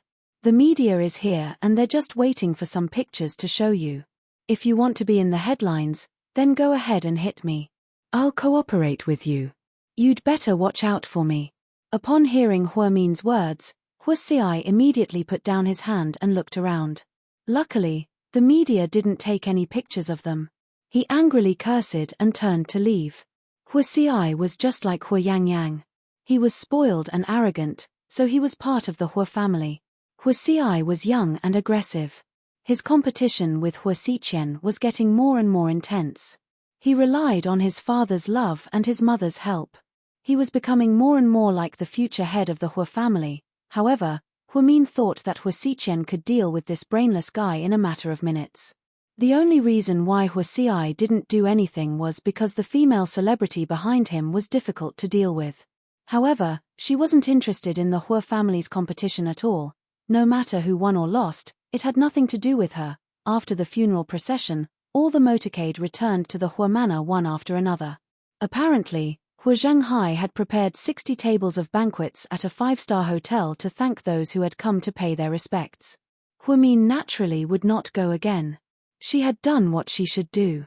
Grandma had been buried in peace. It was time for her to leave. After the media and the Hu family left, she slowly walked down the cemetery alone. When he reached the entrance, it started to rain. Hu Min stood at the entrance, wondering if he should go to the store in the cemetery to buy an umbrella or go to the bus stop in the rain. Suddenly, a black Maybach 62S slowly stopped in front of the cemetery. It was said that this car was worth more than 11 million yuan, and it was a top-notch model from Germany. Many rich people in China fought to order it, but there were limited places in Asia. In the end, only 6 cars were imported from China. At that time, the news was quite sensational. Hu Min could always hear the private gossip of a few young nurses in the OB/GYN clinic. So when she saw this car, Hu Min couldn't help but take a second look. However, the person who got out of the car.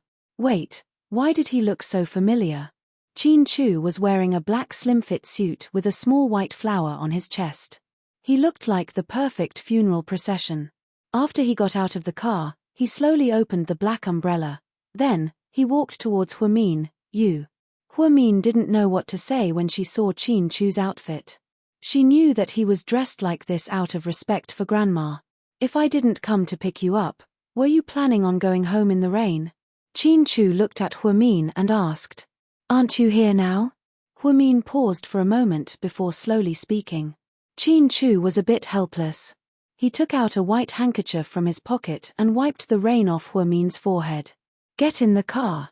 Hu Min sat in the top-notch Maybach and looked at the handsome man in front of her who was acting as her chauffeur. At this moment, she felt like the person who saved the bank in her past life wasn't Hu Yangyang. It was her, Qin Chu. Isn't your car too high profile? Hu Min couldn't help but ask after holding it in for a long time. Sea City's first Maybach was so high profile that it would definitely attract a lot of attention.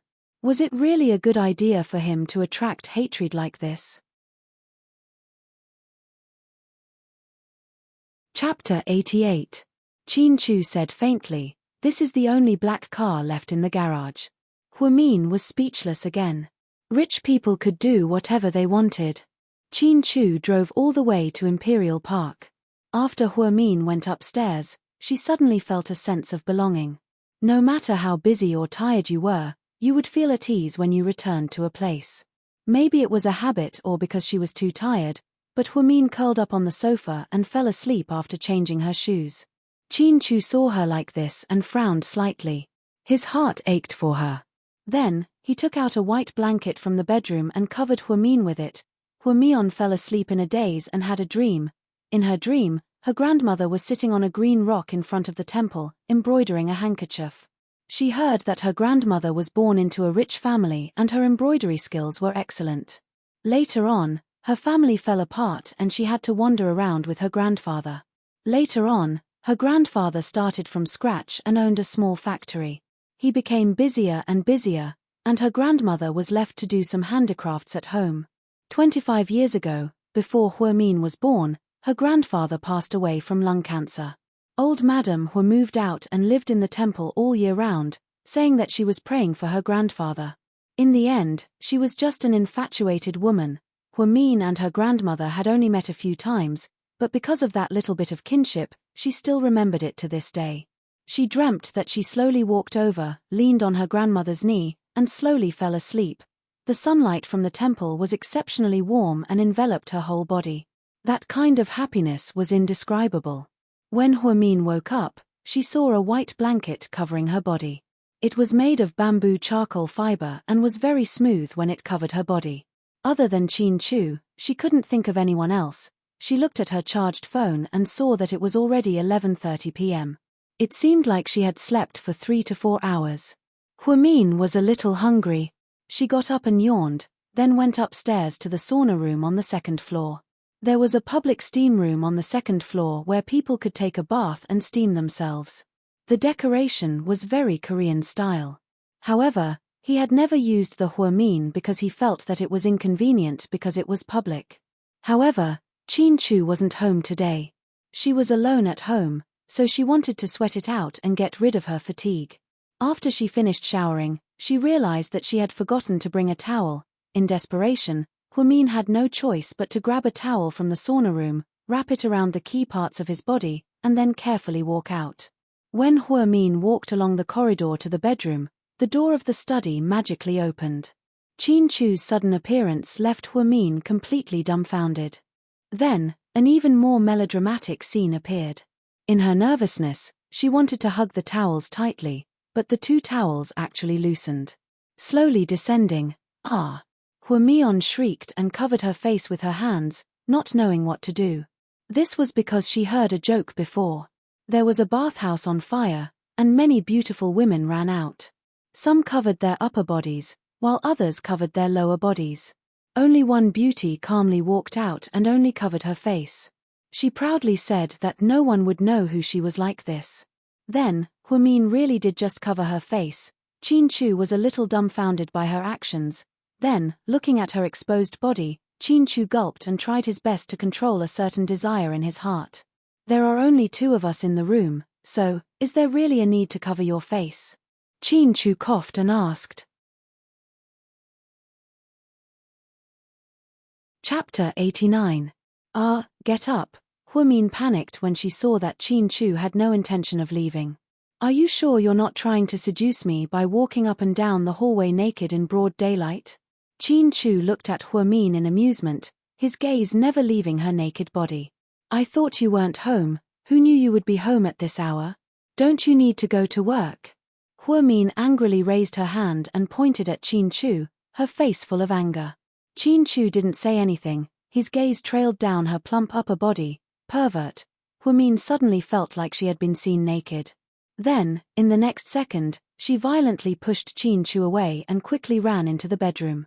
Qin Chu looked helpless as he muttered to himself, "I'm your legal husband, okay, Miss Hua?" In the bedroom after Huamin changed, she refused to come out of the bedroom. She didn't even know how to face Qin Chu. What happened just now was so embarrassing. There was also that joke that made her cover her face. How stupid was she to be like that? There were only two people in the house. If she covered her face, her body would be seen, and she would be exposed.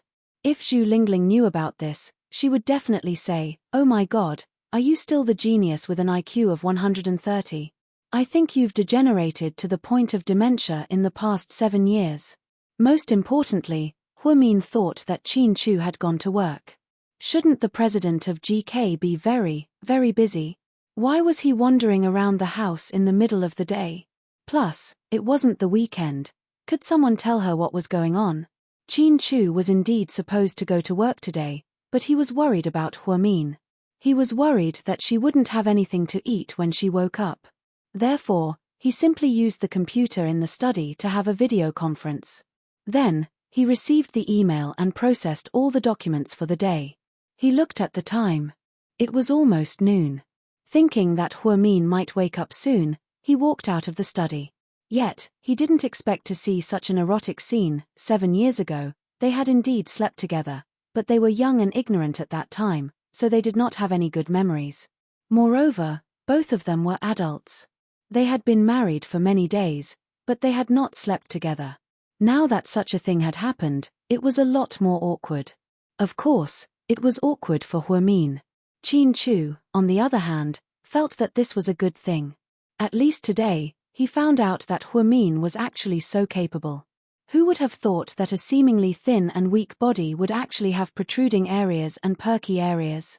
For a moment, he really wanted to rush over and push her under his body to bully her. However, he knew that it wasn't the right time yet. Doing so would inevitably scare her. Qin Chu waited in the living room for a long time, but Huamin did not come back. In his heart, he guessed that she was embarrassed. Therefore, he walked upstairs and knocked on the door. "Hey, are you planning on hiding in the bedroom forever? Leave, I'll go out if you leave. Even if I leave, it won't change the fact that I saw you naked." The corners of Qin Chu's lips curled up slightly. "Don't say any more." Huamin covered her cheeks. She felt as if her cheeks were on fire. "So, you're not planning on having dinner with me? Don't you have to go to work today?" Huamin asked helplessly through the door. Yeah, so if you keep hiding, there's no point, because I'll be home the whole day. How can you be so despicable? Huamin said angrily. I think, if there were cameras in the bathroom, that would be despicable, right? Chin-Chu said slowly. Huamin was completely speechless.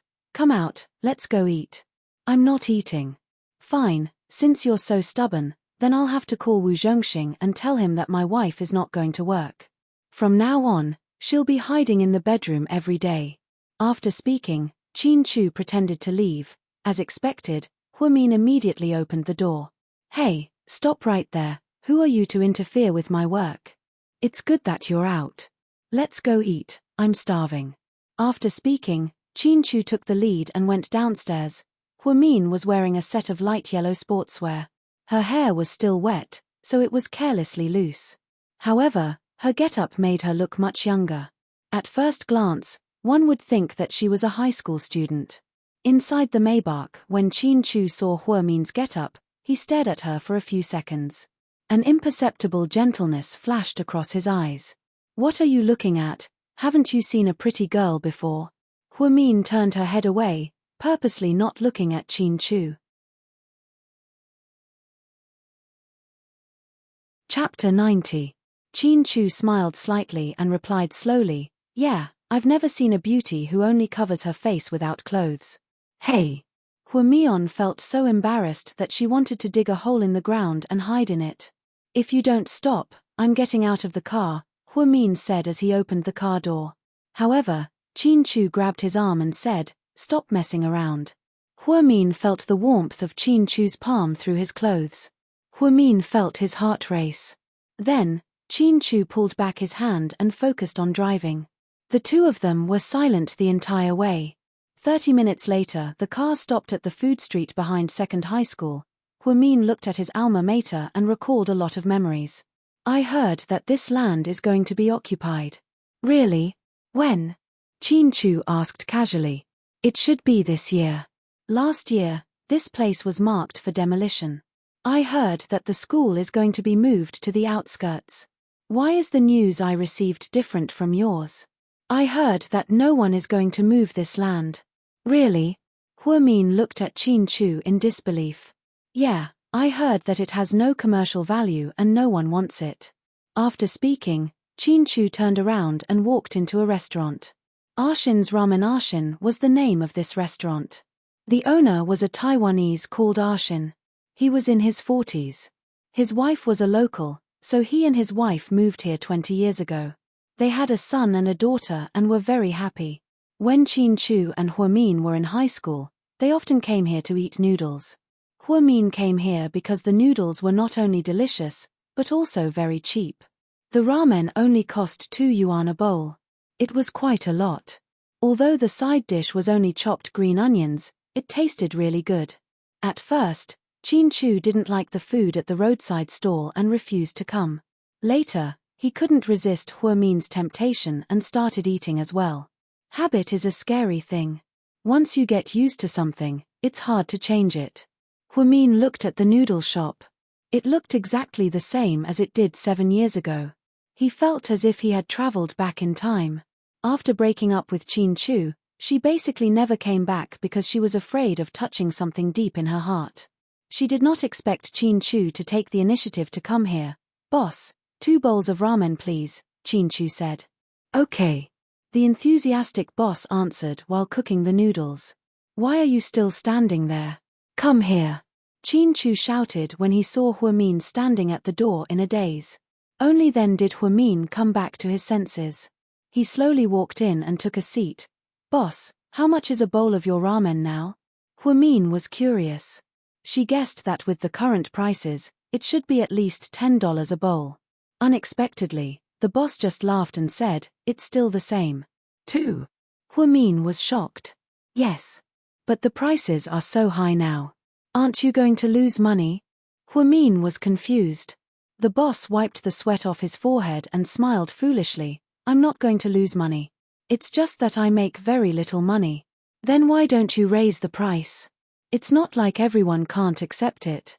Because I don't want to ruin everyone's childhood memories. A lot of kids who graduated from second high come back to eat here every year. Sometimes I really feel like I'm not selling ramen, but the memories of my childhood. Boss, you shouldn't be selling ramen.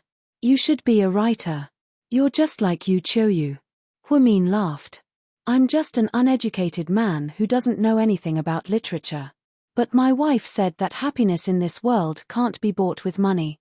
Every time I see you kids saying that you feel happy eating here, I feel like I'm doing something meaningful. I don't think about money anymore. Plus, it's fine as long as I have enough money. Too much money is a problem. It's rare for you to have this kind of insight. Chin-Chu looked at the boss and said slowly. The boss just smiled foolishly and didn't say anything else.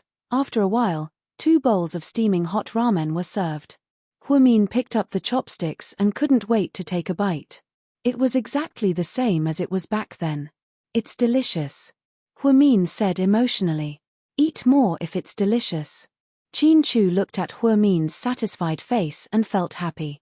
Boss, the bill. After eating like a hurricane, Huimin took the initiative to wave his hand. No need. Chin-Chu still has a lot of money left. The boss smiled. Money? You saved money here? When did this happen? Huimin was slightly surprised. 7 years ago. You. How much did you save? Huimin looked at Chin-Chu in disbelief, as if he was looking at an alien. Chapter 91. 73,000 yuan. After hearing this answer, Huimin's mouth formed an O shape. Then, Chin-Chu continued, a bowl of noodles is 2 yuan. If we eat a bowl every day, that's 4 yuan for 2 people. That's 1,460 yuan a year. If we calculate it based on 50 years, that's exactly 73,000 yuan. So you're saying, you saved up 50 years worth of noodles all at once? Huimin wanted to cry but had no tears. I just want to eat ramen with you for the rest of my life, that's all, Chin-Chu slowly said as he stared into Huimin's eyes. At this time, the noodle shop owner interrupted, so I promised this kid that if I'm old and can't make ramen anymore, I'll let my child inherit the noodle shop. I'll also help you remember the accounts clearly. You don't have to worry about us not giving you the noodles after taking your money. Huimin quickly explained, Boss, that's not what I meant. I just think, this is too weird. I don't think so. Chin-Chu had an innocent look on his face. Okay, pretend I didn't say anything. When they walked out of the noodle shop, Huimin still hadn't calmed down. If a man was willing to eat ramen with you for the rest of his life, did that mean he was willing to be with you for the rest of his life? Would it? Would she and Chin-Chu be like this for the rest of their lives? She didn't dare to think about it, nor did she dare to hope. You're so lost in thought. It must have something to do with me. Chin-Chu looked at Huimin as he drove. Huimin rolled his eyes at him. Can you be any more arrogant? President Chin? Did I say something wrong? In order to cover his tracks, Huimin immediately changed the topic. Speaking of which, the taste of this ramen shop hasn't changed at all. It's been 7 years. I don't know how he did it, but the price hasn't changed either. What a nice seller. So, you're changing the subject, which means that I was right, right? You're really. Seeing that Chin-Chu didn't give up, Huimin was speechless. Don't think that you can read my mind. Even twins can't guess each other's thoughts all the time, Huimin said as he turned his head away and ignored Chin-Chu. Chin-Chu only raised the corner of his mouth slightly and didn't say anything else. According to Huimin's request, Chin-Chu drove directly to the first hospital. Huimin bought some dinner for Jixin. Jingji was recovering well after the surgery. During the day, his mother would come to take care of him. At night, Huimin would hire a caregiver. That way, they wouldn't be delayed at all. After delivering some food to Jixin and chatting with him for a while, Huimin saw that it was getting late. He was wondering if he should go home or spend the night in the on-call room since he had to work the morning shift tomorrow anyway. Zhu Lingling's call came in at this time. She asked her to have dinner together. Inside a Thai restaurant in the city center, Zhu Lingling was wearing a fiery red dress and looked extremely beautiful. Huimin was still wearing her black dress. Mion, over here. You're early. Huimin chuckled. If I didn't come, I wouldn't have been able to get a table. This pineapple rice restaurant is very authentic, try it later. Okay. Huamin smiled slightly, put down her bag, and sat down elegantly. Oh. This dress is from Versace. Marrying into a rich family is indeed different. Qin Chu is quite generous. Zhu Lingling was a flight attendant and would take on shopping jobs in private. Therefore, she was very sensitive to luxury goods. That's not the point. The point is that I came back to the Hua family to pay my respects, so I wore this black dress. Oh right, tell me about your visit to the Hua family. Was your rich dad surprised to see you? Also, did you see young Master Hua? Wasn't he an elegant, handsome, and suave man? Was Hua Yangyang as annoying as before? Zhu Lingling asked with a gossipy smile. Hua Xiqian. An elegant and beautiful man, a handsome and elegant man. Why did Huamin feel like they didn't match at all? You asked so many questions at once, I don't know which one to answer. Huamin quietly picked up her teacup and took a small sip. Okay, then I'll ask you one by one. Did you and Qin Chu consummate your marriage? Zhu Lingling's words almost made Huamin spit out the tea she just drank. Chapter 92. What's with your reaction? Don't tell me you guys haven't done it yet. Zhu Lingling looked surprised. Of course not, we're sleeping in separate rooms. No way. Sleeping in separate rooms? Then what's the point of getting a marriage certificate? Zhu Lingling looked at him with disdain. Just because we're married doesn't mean we have to sleep together. Plus, I only agreed because of Jixin's surgery. But you guys are already husband and wife, that's a fact. Huamin remained silent with a melancholy look on his face. She never thought that things would turn out like this, so she didn't know how to get along with Qin Chu anymore. Okay, let's not talk about those depressing things. What do you think of my new boyfriend? Zhu Lingling turned on her phone and showed Huamin an intimate photo of her and her boyfriend. Will this one last for more than 3 months? Huamin looked worried. This one is rich and talented, I don't think it'll be a problem. Haha, I'm going with the goal of getting married. He's a financial genius, I'm serious this time, girl. Hearing Zhu Lingling's confident words, Huamin still felt unsure. You tell me you're serious every time, but it never lasts for more than 3 months. I can't help it, it's not true love. Zhu Lingling rested her chin on her hands and smiled. Okay, did you order? I'm starving. Huamin smiled. I ordered, you're paying the bill today. You're married into a rich family, so I have to rip you off today. Zhu Lingling naughtily stuck out her tongue. Huamin patted his chest. Leave it to me, no problem. Rich people are indeed different. Here's a toast to you, Mr. Rich. I wish you a happy marriage. Let's change the blessing. I don't think this one is reliable. Huamin looked conflicted. Who cares? I'm telling you, Mion, we only live for a few decades. Don't be so hesitant. If you're always afraid, you won't be able to achieve anything in the end. Don't wait until you're old and regret what you didn't do. In my opinion, the relationship between you and Qin Chu is simple. You love him, and he still loves you. Just be together and put everything else aside. Hearing this, Huamian smiled bitterly. Lingling, things aren't as simple as you make them out to be. There are some things that you won't be able to empathize with, and you won't be able to understand my difficulties. Alright, let's not talk about anything else.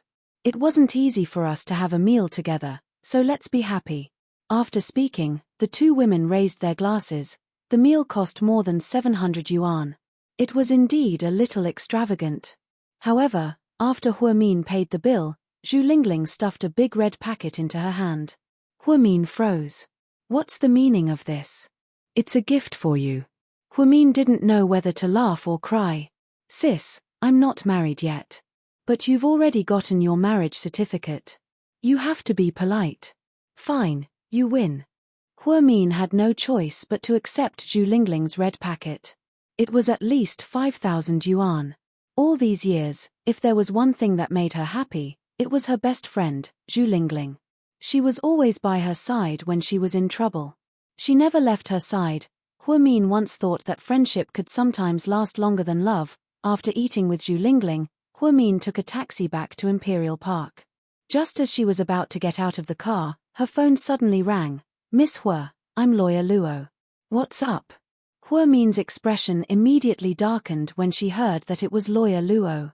"Miss Hua, I'm calling to tell you that you don't have to go through the trouble of suing me in court. You're going to settle this privately with a price again, aren't you?" Min sneered. "No, something happened to my client." "What?" Min thought that she heard wrong, so she repeated herself. Chapter 93. Mr. Luo, can you be more specific? I don't quite understand what you mean. Min didn't dare to think too much about it.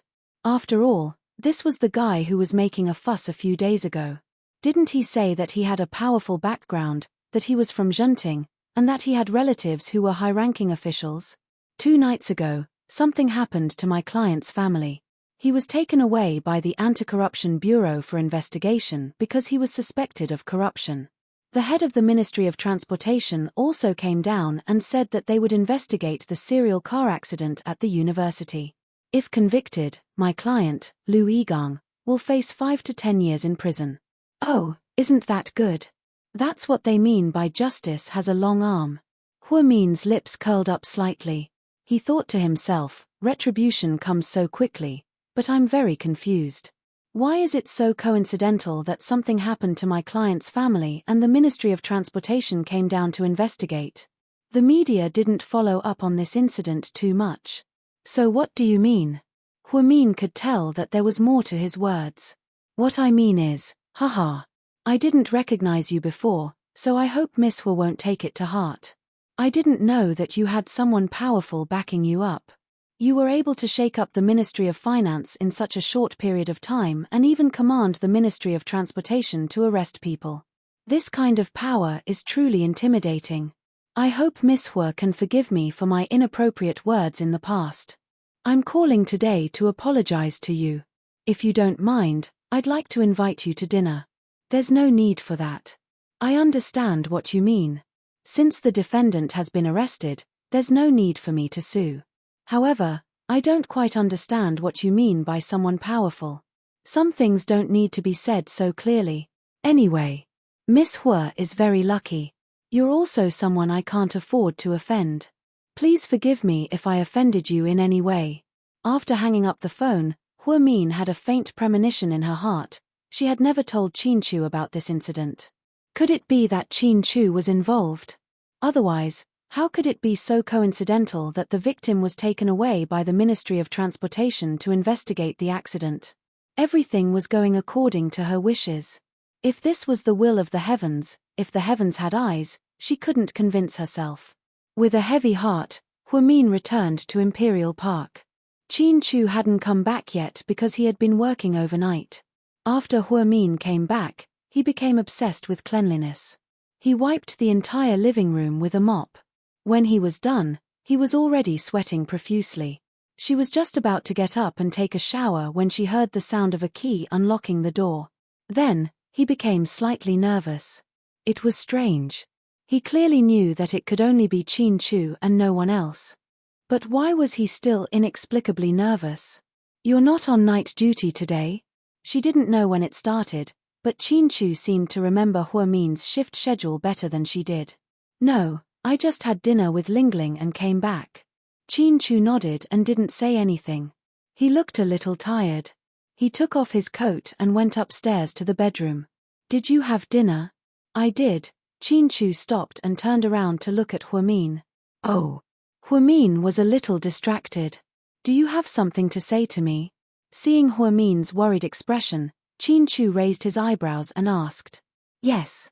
"Okay, go ahead." Chu turned around and walked back down the stairs. He sat down on the sofa. "About my brother's car accident, do you know the person who caused it?" Min looked at Chu's expression and asked tentatively. "Mion, don't test me. Just ask me what you want to ask. You know how well I know you." Chu stared into Mion's eyes, word by word, as if he was trying to see through her. Chapter 94. Seeing this, Huamin took a deep breath, walked over, and said, "Okay, if that's the case, then I'll get straight to the point. Something happened to the family of the culprit who hit my brother. You might not know this, but I was planning to sue them. However, the lawyer said that I don't need to because the culprit was taken away by the Transportation Bureau. His parents, who have a powerful background, were also detained by the Ministry of Finance for investigation. I don't need to sue them anymore. So?" Qin Chu looked at Huamin meaningfully and continued to ask. "I don't believe that these are coincidences, nor do I believe in karma. I think that someone is behind this, and I can't think of anyone else besides you. So, if you already know it's me, then why are you still asking? Don't you already know the answer? I just want to hear you admit it yourself." Huamin was a little emotional. "I asked someone to do it, isn't it good? Otherwise, you won't be able to win the lawsuit. You know how ridiculous your actions are." Qin Chu took out a lighter from his pocket and played with it absent-mindedly with his head down. "I know it's ridiculous, and I know that you're doing this for my own good. But, Mr. Qin Chu, can you please tell me before you do anything for my own good? Otherwise, I'll look like an idiot who prepared a lot of documents to sue you." Seeing Huamin's anger, Qin Chu slowly raised his head. "I thought you'd be happy if I did this. You didn't do anything wrong. Those people deserved it, but I have the right to know. I don't want to act like an ignorant child in front of you. Don't always pretend to be a savior. You can't save me. You couldn't save me 7 years ago, and you can't save me now." Then, without waiting for him to respond, Huamian turned around and went upstairs, not giving him a chance to speak. Qin Chu looked at the petite figure of Huamian walking away with a lonely expression on his face.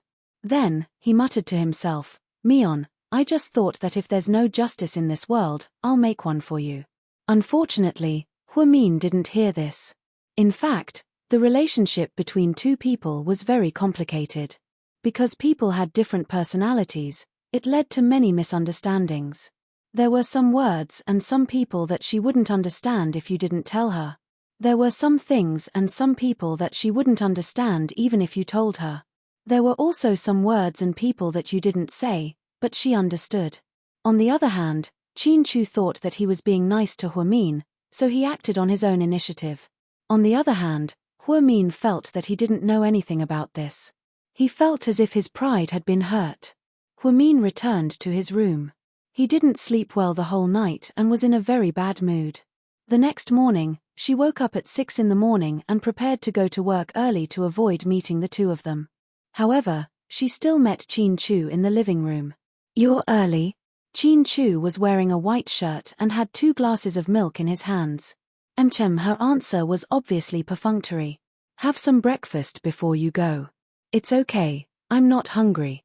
After speaking, Huamin opened the door and walked out. The first hospital, Huamin helped Jixin get discharged from the hospital and then called a taxi to take him home. "Mom, the doctor said that Jixin still needs to rest for a month. I've already talked to the school. You might have to work a little harder and make him more nourishing ginseng soup. It'll help with his recovery." "I know, I don't need you to tell me that," Yong Meiyong said in annoyance. "Sis, why don't you eat before you leave? I want to have lunch with you." Jing Jixin smiled brightly. "It's okay, I still have things to do at the hospital. I'll go back first. I'll come see you when I get some rest." After speaking, Huamin walked out, and Yang Meiyong followed him out. This was an abandoned suburb of Sea City. Because it hadn't been developed, there were many bungalows, and most of the people living here were ordinary people. After Huamin's grandparents passed away, Yang Meiyong, as the only child, inherited the property rights to the house. It was a small courtyard house with east and west wings, and an old elm tree in front of the door. Although it was old, it was clean and tidy. Yang Meiyong ran a small supermarket in front of the door to make ends meet. After living here for so many years, Huamin had developed some feelings for this place. "Wait, I have something to ask you." Yang Meiyong suddenly ran out from behind him and shouted. Chapter 95. Huamin turned around and saw her mother running after her. "Mom, what's up?" Did that bastard say anything when you went? Yang Meiyong asked with a dark expression. Hua Min immediately realized who her mother was talking about, so she quietly replied, he asked me if I've been doing well all these years. Bullshit, if I was doing well, why would I open a small supermarket in this godforsaken place? That heartless bastard. Yang Meirong's face was filled with anger.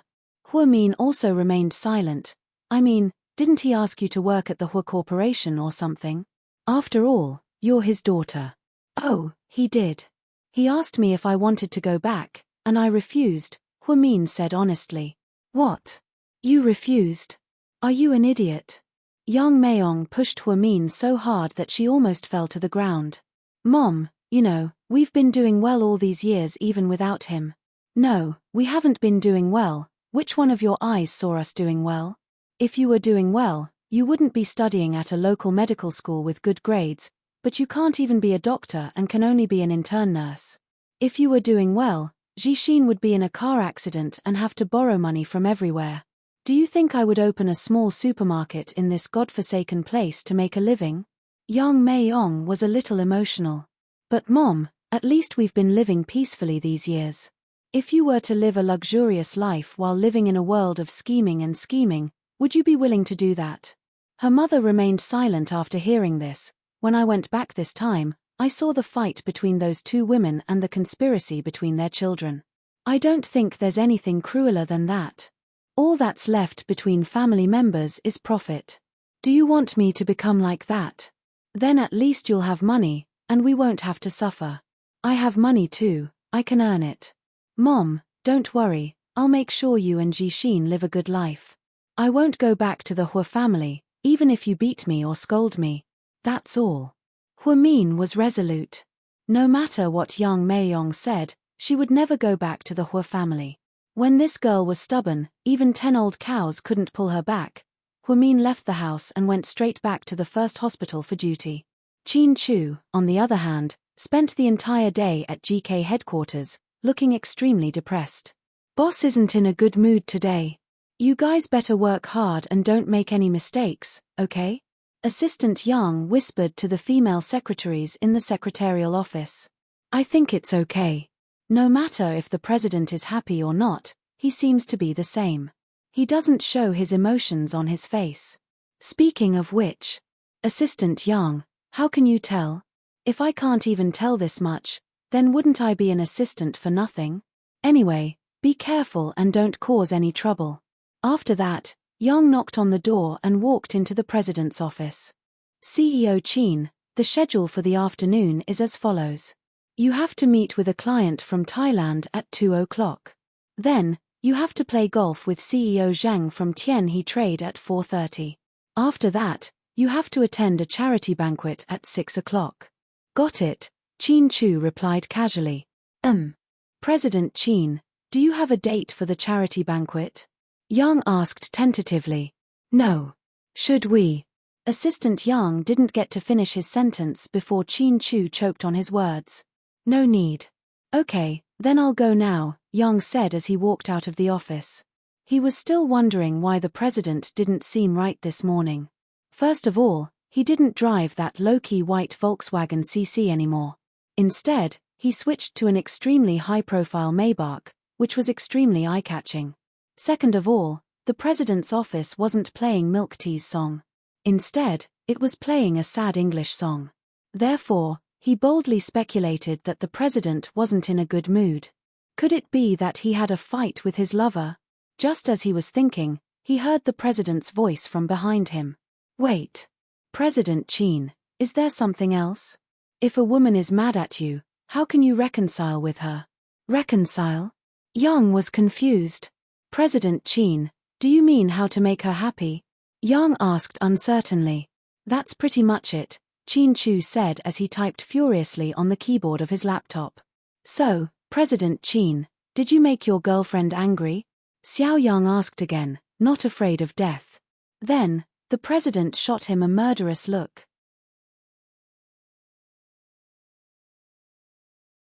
Chapter 96.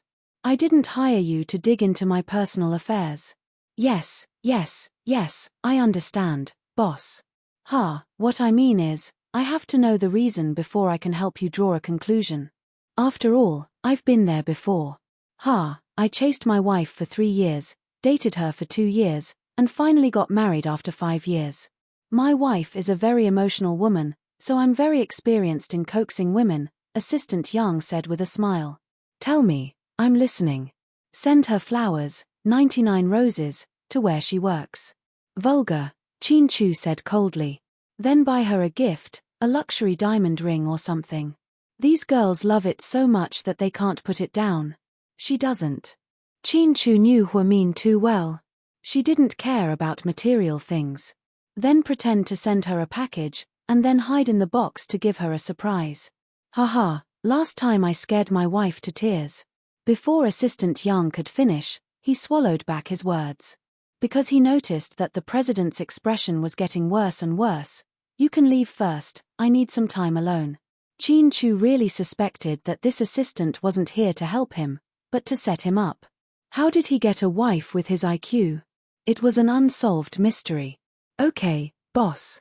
After Assistant Yang left, he suddenly thought of something. Was the president's girlfriend called Jing Jing? He just said that he wanted some time alone. However, he was right about one thing. His boss did miss someone, but that person wasn't called Jing Jing. Chin Chu picked up his phone a few times. He wanted to call her, but he felt that they were in a Cold War, so it wasn't appropriate. If he called, there wouldn't be anything to say. Suppressing the longing in his heart, he tapped his right hand on the table in frustration. He looked very depressed. Gao Ran's call came at the perfect time. Hey, how come I haven't heard from you since I helped you last time? Shouldn't you buy me a drink? Let's go. Now. Gao Ran was dumbfounded. Yes, it's now. I'll see you later at the old Sichuan restaurant in the south of the city. After that, Chin Chu put on a sapphire blue slim-fit suit jacket, opened the door and walked out with his phone. The female secretaries in the secretarial office were instantly infatuated. Boss, your outfit today is so cool, don't you think so?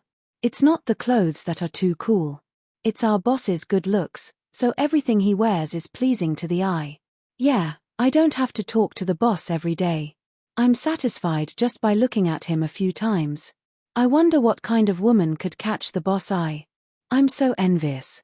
In a Sichuan restaurant. In a private room on the 2nd floor, Gao Ran and Chin Chu sat opposite each other. You don't seem to be in a good mood. Gao Ran spoke first. Chin Chu didn't say anything. He just poured 2 glasses of white wine and handed one to Gao Ran and the other to himself. Then, he lifted the cup and raised it. Gao Ran knew what he was thinking and downed it in one gulp. This wine is so strong. It doesn't matter if it's red wine or foreign wine. I think the white wine brewed from China's grain is the best. After 3 glasses, I feel like I'm on fire. It's so refreshing, You have a lot of free time recently? Chin Chu raised his head and glanced at him. Yeah, we criminal police only handle big cases. Those trivial matters are handled by the local police station. It has nothing to do with us. That's good too. I'm quite envious of you. You can have a job and live peacefully until you're old. I'm envious of you. Sitting on a big boss with a net worth of hundreds of billions. Do you have beautiful women throwing themselves at you every day? Ran, I'm married. Chin Chu's lips twitched into a deep smile.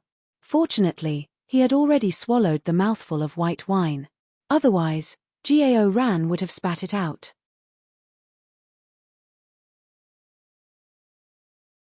Chapter 97. Wait, what did you just say? Married. Stop fooling around, it's not April Fool's Day today. Gao Ran obviously didn't believe him. I'm not joking. But, your marriage is such a big deal, how come I didn't know about it? The media didn't report it either, it doesn't make sense. We only got our marriage certificate, we didn't have a wedding. Plus, she didn't want to announce our marriage to the public. You're with Huamin, right? Gao Ran asked tentatively after he came back to his senses. Chin Chu nodded. You're going to be stuck with this woman for the rest of your life. I really don't know what's so good about her. She was so arrogant when she was in school. Yeah, she hurt you so much back then. If it were me, I would have found someone better than her to get back at her. But in my eyes, there's no one better than her in this world. When Chin Chu said this, there was a hint of sadness in his eyes. Fine, fine, fine, don't say such mushy things to me. But you're too hasty. Marriage is such a big deal, why didn't you think about it carefully? Jiao Ran felt like the news that Chin Chu brought him was like a sudden clap of thunder. It was so explosive that he almost couldn't think straight. Marrying her was something that I decided on 7 years ago. There's no need to think about it anymore. Chin Chu's answer was extremely firm. But, Chu, people change. The Huamin from 7 years ago might not be the same person 7 years later. No matter how she changes, she's still Huamin. That's good. Jiao Ran's eyes turned red when he heard what she said. He raised his wine glass and said, I'm a fucking man. If I were a woman, I would definitely shamelessly cling on to you. There are so few people in the world who are as loyal and rich as you right now. They're even rarer than national treasures. Chin Chu remained silent after hearing this. Jiao Ran suddenly asked under the influence of alcohol, Bro, tell me the truth. What kind of bet did you make with your dad 7 years ago? I'm really curious. Chin Chu raised his head and slowly replied, 7 years ago, I told my dad that I wanted to marry Huamin. He said yes, but you have to go abroad and come back to take over the family business and GK. He also said that you're not allowed to come back for 7 years, and you're not allowed to contact anyone in the country, especially Huamin. Otherwise, it would be considered a breach of contract.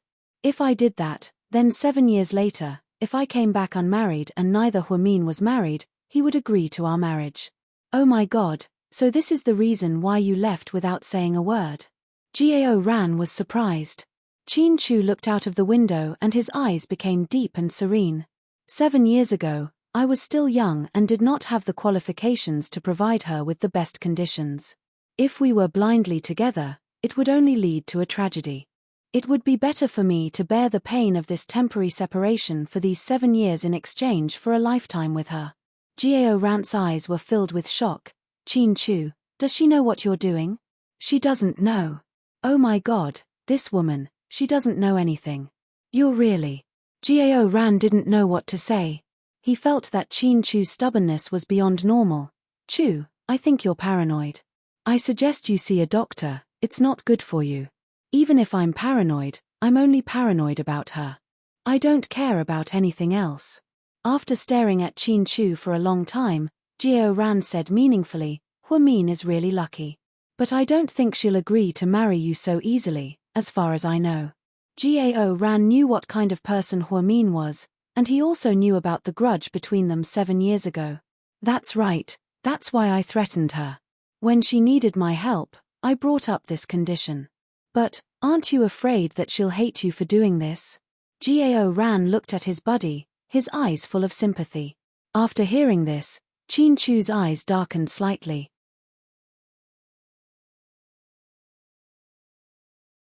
Chapter 98. One day, she'll understand. After speaking, Chin Chu picked up the white wine glass in his hand and downed it in one gulp. Jiao Ran originally wanted to drink with his good friend to relieve his worries, but he didn't expect to be even more worried. When they came out, Chin Chu was supporting Jiao Ran. He seemed to be a little drunk. Chu, let me tell you, Huamin, that damned girl, has a twisted personality. If you like her, you'll suffer. But I'm so envious of you, to have someone like her appear in your life and occupy your entire life. You can love her to the core. Sigh, I'm so envious. Jiao Ran said drunkenly. In the end, it was Chin Chu who drove Jiao Ran back to the municipal bureau in his Maybach. Apparently, he was on duty for the rest of the night. At the municipal bureau, a few police officers began gossiping. Hey, the guy who drove our boss back just now, he's obviously our boss's good friend. Yeah, he's really good looking. Even a man like me is jealous. Our boss doesn't have a girlfriend, is it because he likes men? I don't think so, but our boss is so masculine. If he were gay, he'd probably be the dominant one. Have you guys been too idle lately? All of you, go out on missions. Jiao Ran appeared at the door with his head in his hands. He wanted to drink some water, but he didn't want to hear his subordinates talking about their boss like that. "Ha, boss, we're just joking. But speaking of which, your friend's car is really cool. He must be from a rich family, right? More than that, he's so rich that you won't be able to spend it all in your lifetime." Gao Ran took a sip of water and replied. "Boss, does your friend have a girlfriend? My third sister is 27 this year and she graduated with a master's degree." Before the police officer could finish, Gao Ran flicked his head. "Hey, old song, didn't you say last time that you wanted to keep your third sister for Captain Gao?" Another police officer interrupted. Gao Ran felt like his head was about to explode. Huamin had been busy in the hospital for the whole day. From time to time, he would take out his phone to check the time. Today, his phone was exceptionally quiet. There was not a single phone call. It seemed that she had spoken too harshly last night. Perhaps he was angry too, Huamin thought.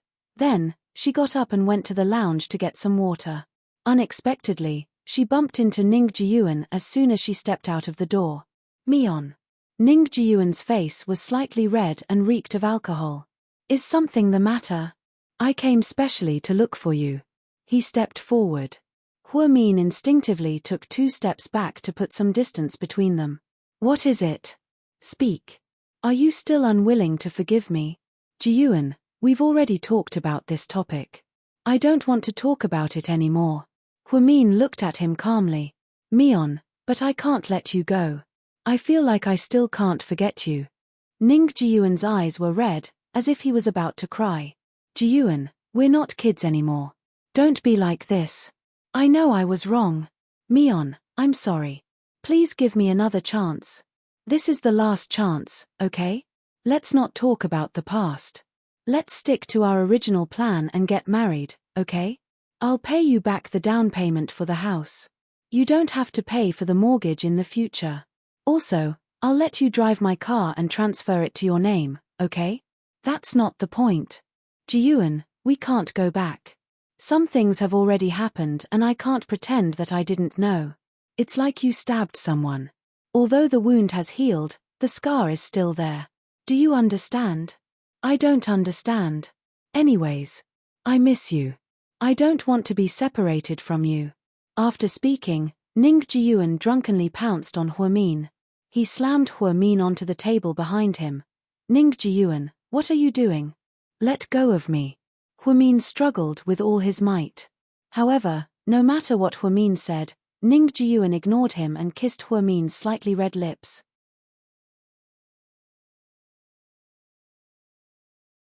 Chapter 99. At this critical moment, Huamin grabbed a ceramic pen holder from the table behind her and threw it at Ning Jiyuan's head. With a clang, Ning Jiyuan abruptly stopped what he was doing. He was completely stunned. Huamin took advantage of his shock to escape from his demonic grasp and dodged to the side. "Mion, how dare you hit me?" Ning Jiyuan sneered, his eyes filled with anger. "This is all thanks to you, Jiyuan. There is no deep love between us, so there is no hatred. You've been so kind to me these past few years, and I don't owe you anything." "You don't owe me anything. Huamin, I've been chasing you for the past few days. I've bought you a lot of things and cared about you a lot, haven't I? Do you still have a conscience when you say that? Have you been eaten by a dog? You heartless woman." Ning Jiyuan covered his slightly swollen forehead with a sinister smile. Huamion was calm the entire time. She looked at Ning Jiyuan with a complicated expression, but there was also some sympathy in her eyes. "Yeah, you really bought a lot of things for me these few days. But all those things added together shouldn't be more than 30,000 yuan, right? And I used the 60,000 yuan I saved to buy a house for you as the down payment. The house was also written in your name. Now I don't want that money anymore. Isn't this even? In the end, who owes who? Even if you don't owe me money, what about love? Was that something that could be measured with money? Can you pay me back for all the love I've given you over the past few years?" Ning Jiyuan roared. Huamin only smiled faintly at his words. "Jiyuan, we've known each other for so long, you should know that I'm not a calculative person. But since we're talking about this today, I might as well get straight to the point. These past few days, honestly speaking, you've been very good to me, but I've also been very good to you. I've been visiting your parents a lot, and when your relatives came to the hospital for treatment, not only did I have to use my connections to arrange a room for them, but I also had to work part-time as a caregiver. This is all because of you. Most importantly, Ning Ji-Yuan, let me ask you, if it weren't for me, would you be where you are today? Would you be standing here as a doctor at the first hospital, safe and sound? What do you mean by that? Ning Ji-Yuan was obviously a little guilty. What I mean is, you wouldn't have been able to graduate from medical school with your grades. I wrote your graduation thesis for you, and because of your excellent ophthalmology thesis, the first hospital's ophthalmology professor made an exception and promoted you. Plus, you've been working for so long, and I've been writing every academic document for you. Is that not enough? Tell me, what do I owe you now? After Ning Ji-Yuan heard this, he was speechless. If Huamin didn't remind him, he would have thought that he was an excellent ophthalmologist. However, Huamin did all of this for him. Back then, his grades in medical school were very average. Even when he was nearing graduation, due to the pressure, he often skipped classes to play online games with his roommates. In the end, he almost couldn't graduate. Even the most important graduation thesis was written by Huamin himself. It was because of that excellent thesis that he had the opportunity to enter the first hospital.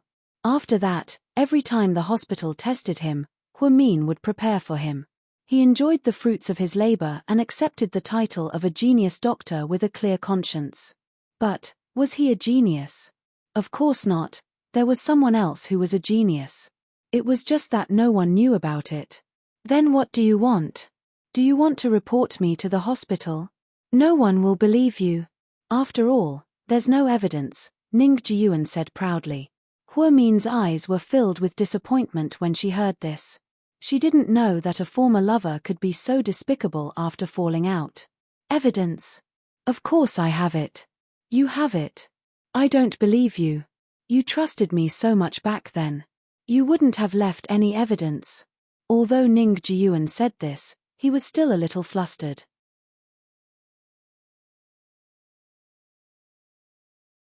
Chapter 100. See. Even you know how much I trusted you back then, so why are you still feeling guilty? What are you afraid of? Tell on you. I don't have the time, nor do I need to. After all, it won't do me any good. I just want to say, Ji-Yuan, even though we've broken up, we're not enemies.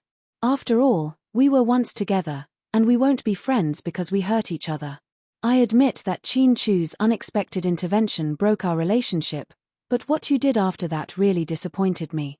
So, we won't cross paths again, and you don't need to have any more fantasies. I believe that with your current fame and status, you have plenty of good girls. You don't need me, Huamin, right? Of course, Ning Ji-Yuan immediately replied. Very well, I won't pursue what happened today, but this won't happen again. Please leave now and turn left. I won't see you out, Huamin sternly ordered him to leave. Ning Ji-Yuan covered his injured forehead, turned around and walked to the door dejectedly. Suddenly, he turned around and looked at Huamin. Huamin immediately became alert. Huamin, now that things have come to this, I want to ask you something from the bottom of my heart. I've never loved anyone, Huamin coldly said. Okay, I understand. Ning Ji-Yuan bitterly smiled, turned around, and left. Huamin finally let out a sigh of relief. She didn't think that Ning Ji-Yuan would suddenly come and cause such a scene. Luckily, there was no one else in the consultation room, or else it would have been so embarrassing. Not long after, the little nurse, Huang Yu, walked in. When she saw the pen holder on the floor, she exclaimed, "Oh my God, what happened? My poor pen holder. I'm sorry, I accidentally broke something just now. I'll buy you a new one." Huang Yu pouted, looking wronged. And a meal of Kentucky Fried Chicken, Huamin immediately added, knowing the nature of the young nurse. Okay, deal. Huang Yu immediately smiled. Speaking of which, senior sister, you've been very generous recently. You can even treat me to KFC. Tell me, did you get rich? No. If I were rich, I would have resigned long ago. Then, Are you hooking up with a rich man? Huang Yu asked mysteriously. Huimin thought for a while. Was Qin Chu a tycoon? That shouldn't be the case. He's already considered a billionaire, right? Therefore, he shook his head. I don't have a sugar daddy. Oh, then I understand. Your brother's case is over. The perpetrator must have paid a lot of money, right? Huang Yu giggled. Yes, that's right. Huimin was really afraid that this girl would ask more questions, so he just nodded vaguely. However, the truth was, she didn't get a single cent from Jixin's case. The other victims all received money. She originally wanted to sue the court and get hospitalization fees. However, she didn't expect that in the end, because of Qin Chu's intervention, that brat and his family were all in trouble. They were already in jail. What compensation could they get? In short, this time, Jixin was fine. That was the biggest relief. Oh right, it's lunchtime. Let's go to the cafeteria. If we're late, there won't be any good food. Before Huimin could say anything, Huang Yu pulled Huimin and hurriedly walked towards the cafeteria. The hospital's cafeteria was located on the second basement floor. It was only open to the hospital's medical staff. However, most doctors didn't eat here. Because of their high salaries, they ordered takeout with their own money.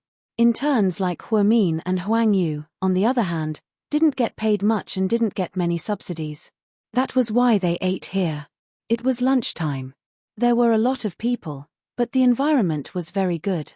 Huang Yu and Huimin found a corner facing each other. Just as they were about to sit down, they heard a female voice shout very impolitely, "Huimin, you bitch, come out."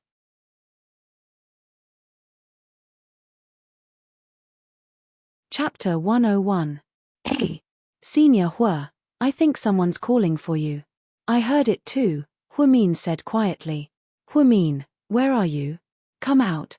The hysterical female voice came from a woman who was also wearing a white lab coat. Her long hair was wavy and she was quite pretty. She was wearing flirtatious makeup and looked extremely upset. Senior Hua, over there. Hey, isn't that the nurse from the ophthalmology department? Huang Yu pointed at the door. Huimin turned around. When he saw He-Man, his expression remained calm. At this moment, He-Man seemed to have noticed Huimin as well. She walked directly towards him with a menacing look on her face. Senior Hua, I don't think anything good is going to happen. You should be careful, Huang Yu reminded her quietly. Huimin nodded but didn't say anything. Huimin, get up. Do you need something? Of course I do. Do you think I'm here to have a heart-to-heart talk with you? Sorry, I don't have time for a heart-to-heart talk. I don't know you that well. Huimin sat down and continued eating, ignoring He-Man. He-Man was furious. She pointed at Huimin and yelled, "Stop pretending. Tell me, are you bothering my Jiyuan again? Your Jiyuan? When did this happen?" He-Man was slightly stunned. Then, she said, "Don't pretend you don't know. Ning Jiyuan and I have been together for a long time. Didn't you already know that?" Huimin nodded slightly. Then, he replied thoughtfully, "Oh, so you were the one who was having sex with him in his bedroom last weekend?" "What? Last weekend?" He-Man's expression was a little ugly. "Hey, it wasn't you. Could it be?" Huimin continued to ask. "Of course, it was me." He-Man's words were a little forced. "Anyone could tell. Since you knew that we were together, why did you go looking for him? Didn't you guys break up?" "Yes, I went to ask him for the down payment of 60,000 yuan. We planned to get married, so I also paid for the house." "Really? I've never heard Jiyuan mention it," He-Man said arrogantly. "Really? That's a pity. It seems that you haven't progressed to the stage of building a house yet. You, don't try to twist words and force logic." He-Man was at a loss for words. Originally, she had come here arrogantly to denounce Huimin, but she didn't expect that the usually gentle Huimin would be so eloquent. Every word he said made sense. She didn't know what to say. "Let me ask you, did you injure Jiyuan's head?" "Yeah. What right do you have? Is my Jiyuan someone a woman like you can lay your hands on? You're just an ex-girlfriend who was dumped." What right do you have to ask about Ji-Yuan? I knew it. You must have been trying to pester him, but he didn't want to get back together. That's why you hit him, right? Huimin's eyes turned cold. She slowly raised her head and asked, is that what Ning Ji-Yuan told you? Ji-Yuan didn't say, but that's what I guessed. Everyone in the hospital knows what kind of person you are. Senior, you're a good person. Everyone in the OB/GYN department knows that, Huang Yu interjected. This is none of your business. Shut up, He-Man pointed at Huang Yu and scolded her fiercely. Are you done with your nonsense? If you're done, then leave. We're still eating. I don't want to lose my appetite because of this, Huimin ordered her to leave. She didn't want to continue with He-Man's unreasonable pestering. Huimin felt like a clown because everyone was looking at her. This wasn't in line with Huimin's usual low-key personality. Eat, eat, eat. What are you eating? I'll let you eat, you bitch. After speaking, He-Man flipped Huimin's plate in front of everyone. Rice and vegetable soup spilled all over the floor. Some even sprayed onto Huimin's white lab coat. Everyone was dumbfounded. No one expected He-Man to do something so extreme.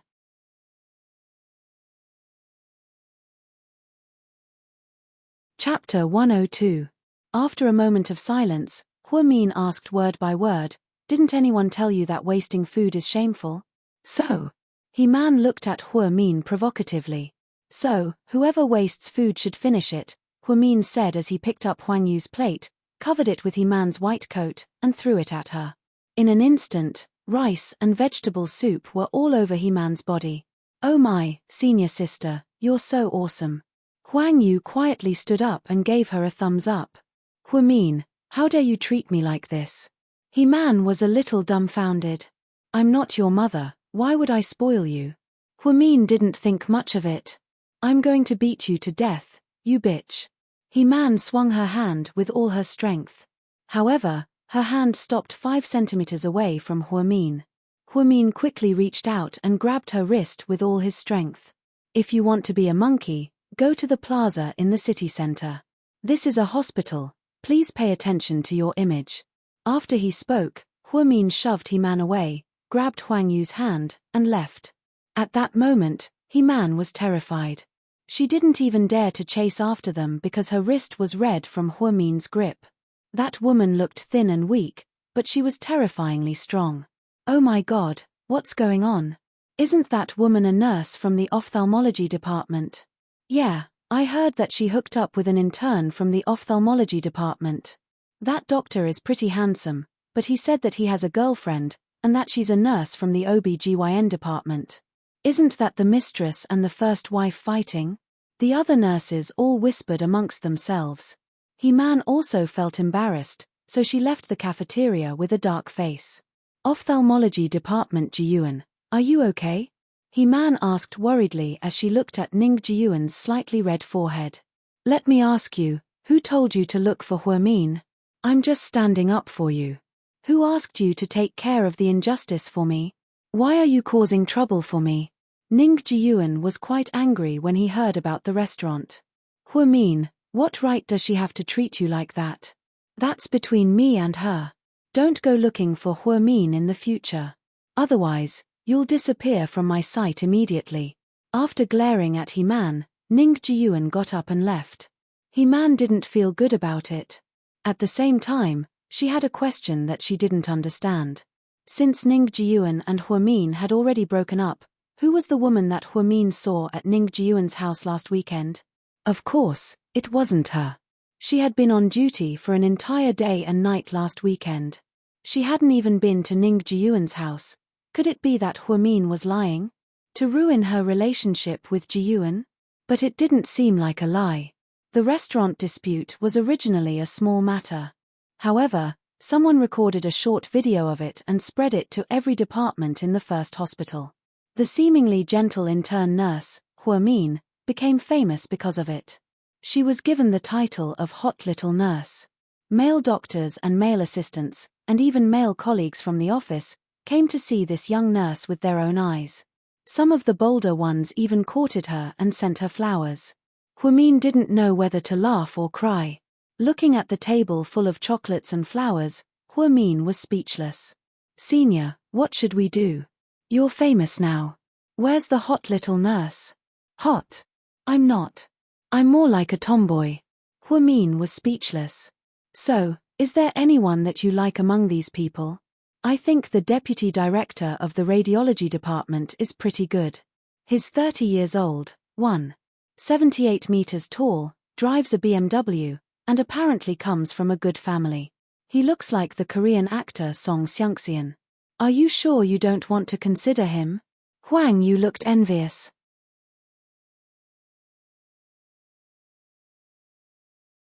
Chapter 103. No need for that, he's not my type. Senior sister, you have such high standards. Tell me, what type do you like? I can introduce you to someone suitable. You don't even have a boyfriend. Huamin looked helpless. That's because I'm picky. Oh right, if you don't like him, can you give me the contact of that male radiologist? Sure. After speaking, Huamin pushed all the fresh flowers to Huang Yu. They're all here. You can pick whichever one you like. Thank you, senior sister. Huang Yu's face was filled with excitement. Just then, the door to the consultation room opened and the head nurse walked in with a stern face. Huamin, come with me. Yes. Oh no. Looks like even the old witch knows about this. You have to be careful. Huang Yu looked at her sympathetically. Huamin also felt her scalp go numb. She didn't think that her fight with He-Man in the staff cafeteria would cause such a huge commotion. It looked like the head nurse already knew about it. The head nurse hated this kind of gossip, especially when there was a personal problem at work. It looked like she was going to be scolded. In the corridor around the corner of the stairs, the head nurse called Huamin to the side. Do you know why I'm looking for you? The head nurse had a stern look on her face. Huamin nodded guiltily. Since you know, then I'll get straight to the point. I heard that you broke up with that ophthalmologist, right? Yes. So the person you scolded that day in the cafeteria was the third party? The head nurse questioned. I wasn't scolding you, head nurse. He-Man provoked me first. I was just eating quietly, really. Not bad, well done. The head nurse patted Huamin's shoulder and smiled. Huamin froze on the spot. What was going on? You embarrassed the OB/GYN department. Well done.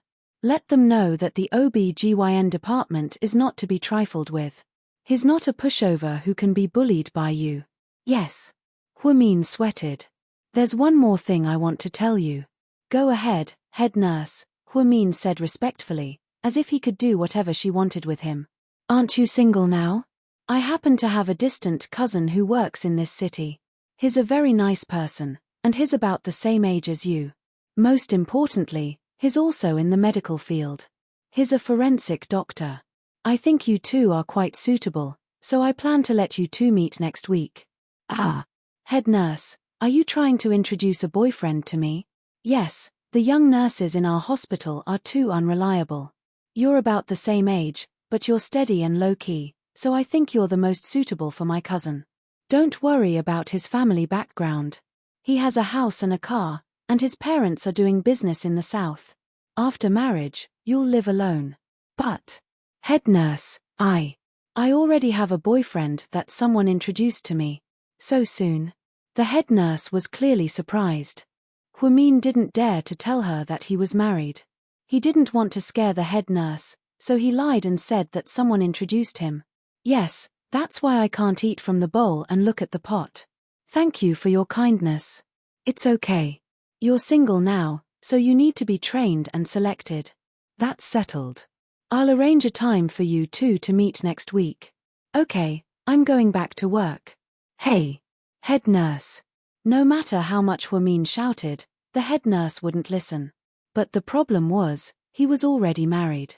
Was it really okay for him to go on a blind date?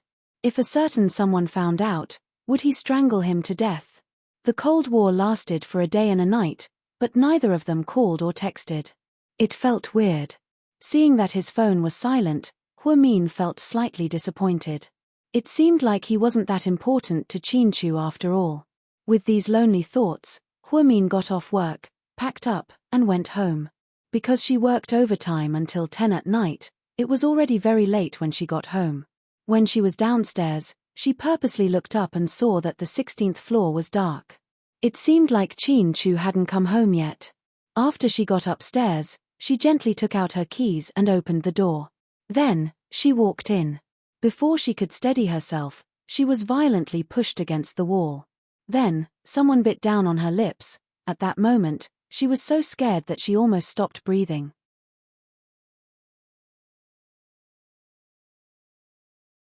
Chapter 104. If she wasn't so familiar with Chin-Chu's scent, she really would have used force. Chin-Chu, let go of me.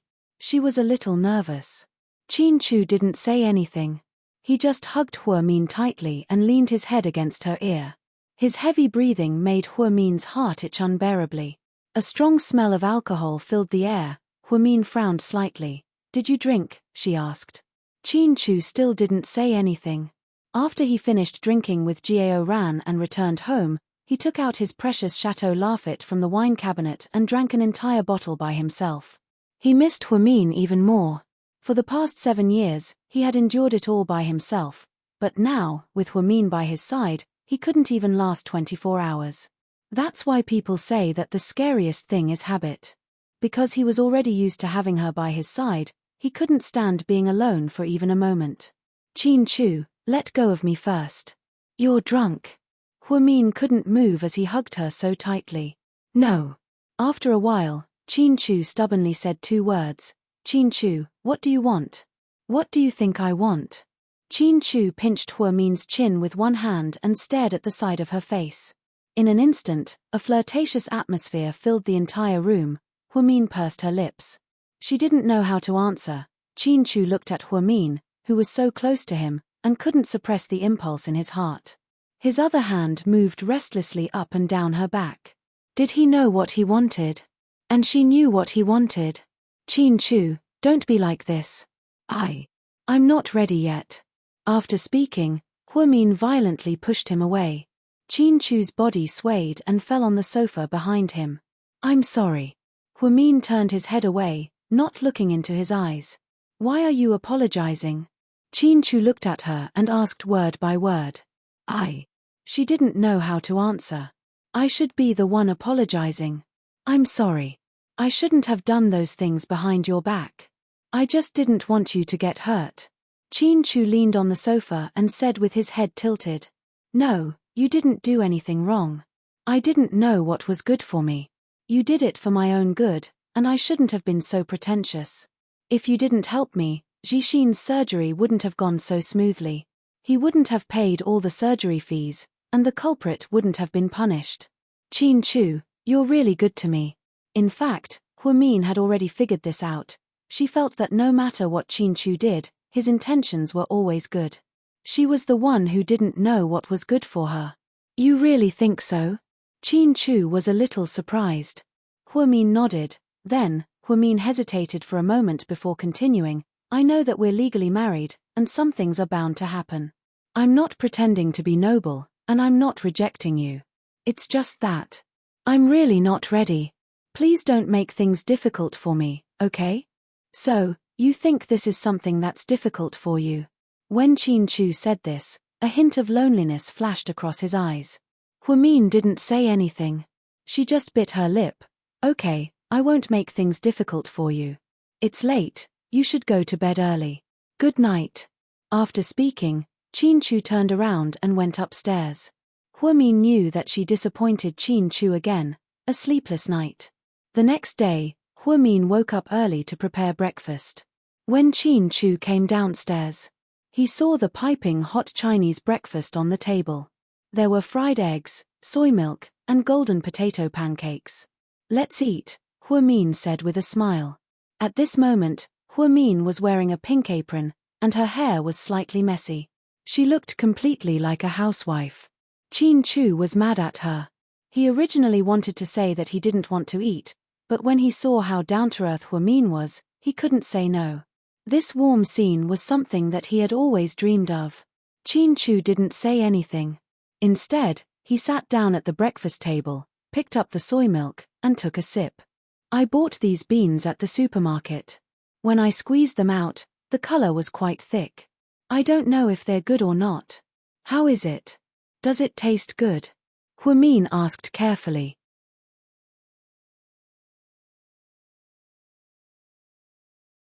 Chapter 105. Emichem, it's not bad. Chin Chu nodded.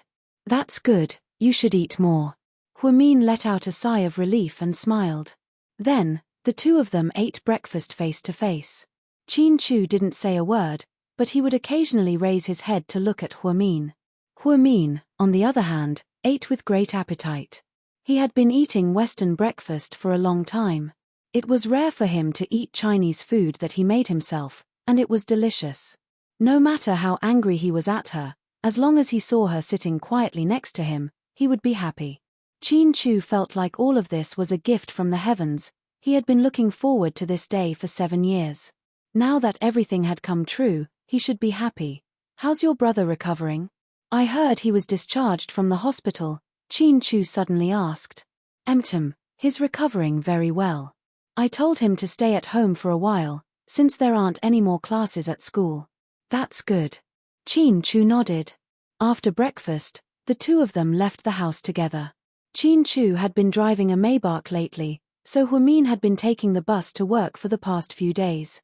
I'll give you a ride, if you don't mind the car. Huamin looked at the car and felt a little awkward. I can park the car somewhere further away, Chin Chu added. Huamin nodded, thinking that what he said made sense. On the way, Chin Chu turned on the music in the car. It was a classic English song called Hotel California. Because the melody was so good, and it was one of Huamin's favorite songs, she subconsciously sang along. Anadik deserthi way cool wind in me hair warms melov colitus rising gup thruti eru pay head in the distant Caesar was shimmering light mehead grui. Sukalovelifasathea splentio frumati hotel Californiani timiofieri auconfindasir. It's very nice, Chin Chu suddenly said. Huamin came back to his senses and lowered his head in embarrassment. You sing very well, Chin Chu said again. Thank you. California is a very beautiful place. There is an endless sea, a blue sky, fresh air, and a slow pace of life. Chin Chu had stayed in America for 7 years and had basically traveled to every corner of America. Yes, I've seen it on TV. It's really beautiful. I'll take you on a vacation when I have time, Chin Chu suddenly said. Sure. Huamin smiled. Although she didn't know when this would happen, since Chin Chu said it, she didn't want to be disappointed. Do you have a driver's license? Yes. Huamin nodded. When she graduated from university, a driving school held an event at their university. It was half price, so she and Ning Jiyuan both took the test. Then I'll let you drive the CC. It's more convenient for you to have a car. Don't take the bus back and forth. It's a waste of time. No, we don't live far from the hospital. Plus, the hospital is tight on parking. A nurse like me doesn't have a dedicated parking space. I don't want to trouble you. Huamin smiled. Why don't you quit your job? Do you want me to be a stay-at-home housewife? Huamin looked at Chin Chu, amused. No, I know you can't sit around, so I won't let you stay at home. You can come to GK and help me. Choose a department that you like. If you still want to work in medicine, I can set up a health department that specializes in giving GK employees medical checkups. I can even hire a doctor for you. Or, I can even open a private hospital for you. Chin Chu was willing to do anything for Huamin. Huamin knew that Chin Chu was a man of his words, but it would be ridiculous for him to open a hospital for her. Even if he had money and nowhere to spend it, he couldn't do that. It's really okay, I really like my current job. It's very fulfilling. The truth is, some jobs can't be measured by money, they're fun. The OB/GYN department I work in is the most tiring department in the entire hospital, but I love it here because I can witness the birth of so many new lives every day. The joy is indescribable. Chin Chu, if you really care about me, then let me do what I like. Really, this is great. Okay. Chin Chu nodded, showing that he respected her decision. Chin Chu slowly stopped the car. We're almost there, you can wait here. Okay. Mion, Chin Chu suddenly called out gently. Huamin turned around, But before she could see what was going on, Chinchu kissed her on the lips.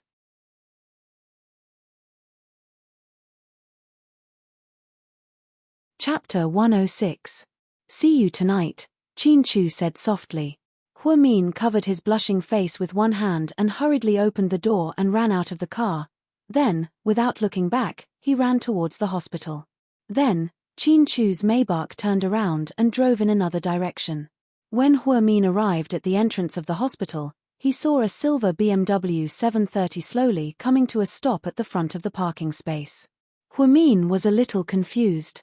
This parking space belonged to the hospital director, and the director's car was an Audi A8. Just as he was wondering, he saw a woman get out of the car. She was very young and looked like she was in her 20s. Her eyes were small, and her eyebrows were long. She was wearing a red dress that hugged her hips and was very eye-catching. The woman wasn't particularly beautiful, but she had a good temperament. It was obvious that she was raised by a rich family. Huamin was just about to walk in when he heard the woman say sweetly, "Jiyuan, help me get my bag." Huamin turned around abruptly and saw Ning Jiyuan get out of the driver's seat with a Hermes bag in his hand. Then, he handed the bag to the woman, and the two of them walked towards the door hand in hand. The moment he saw Huamin, Ning Jiyuan's expression changed slightly. However, it was only for a moment. Then, he glanced at Huamin as if he was looking at a stranger. Then, he held the woman's hand and swaggered into the hospital. Isn't he with He-Man? Huamin muttered to himself.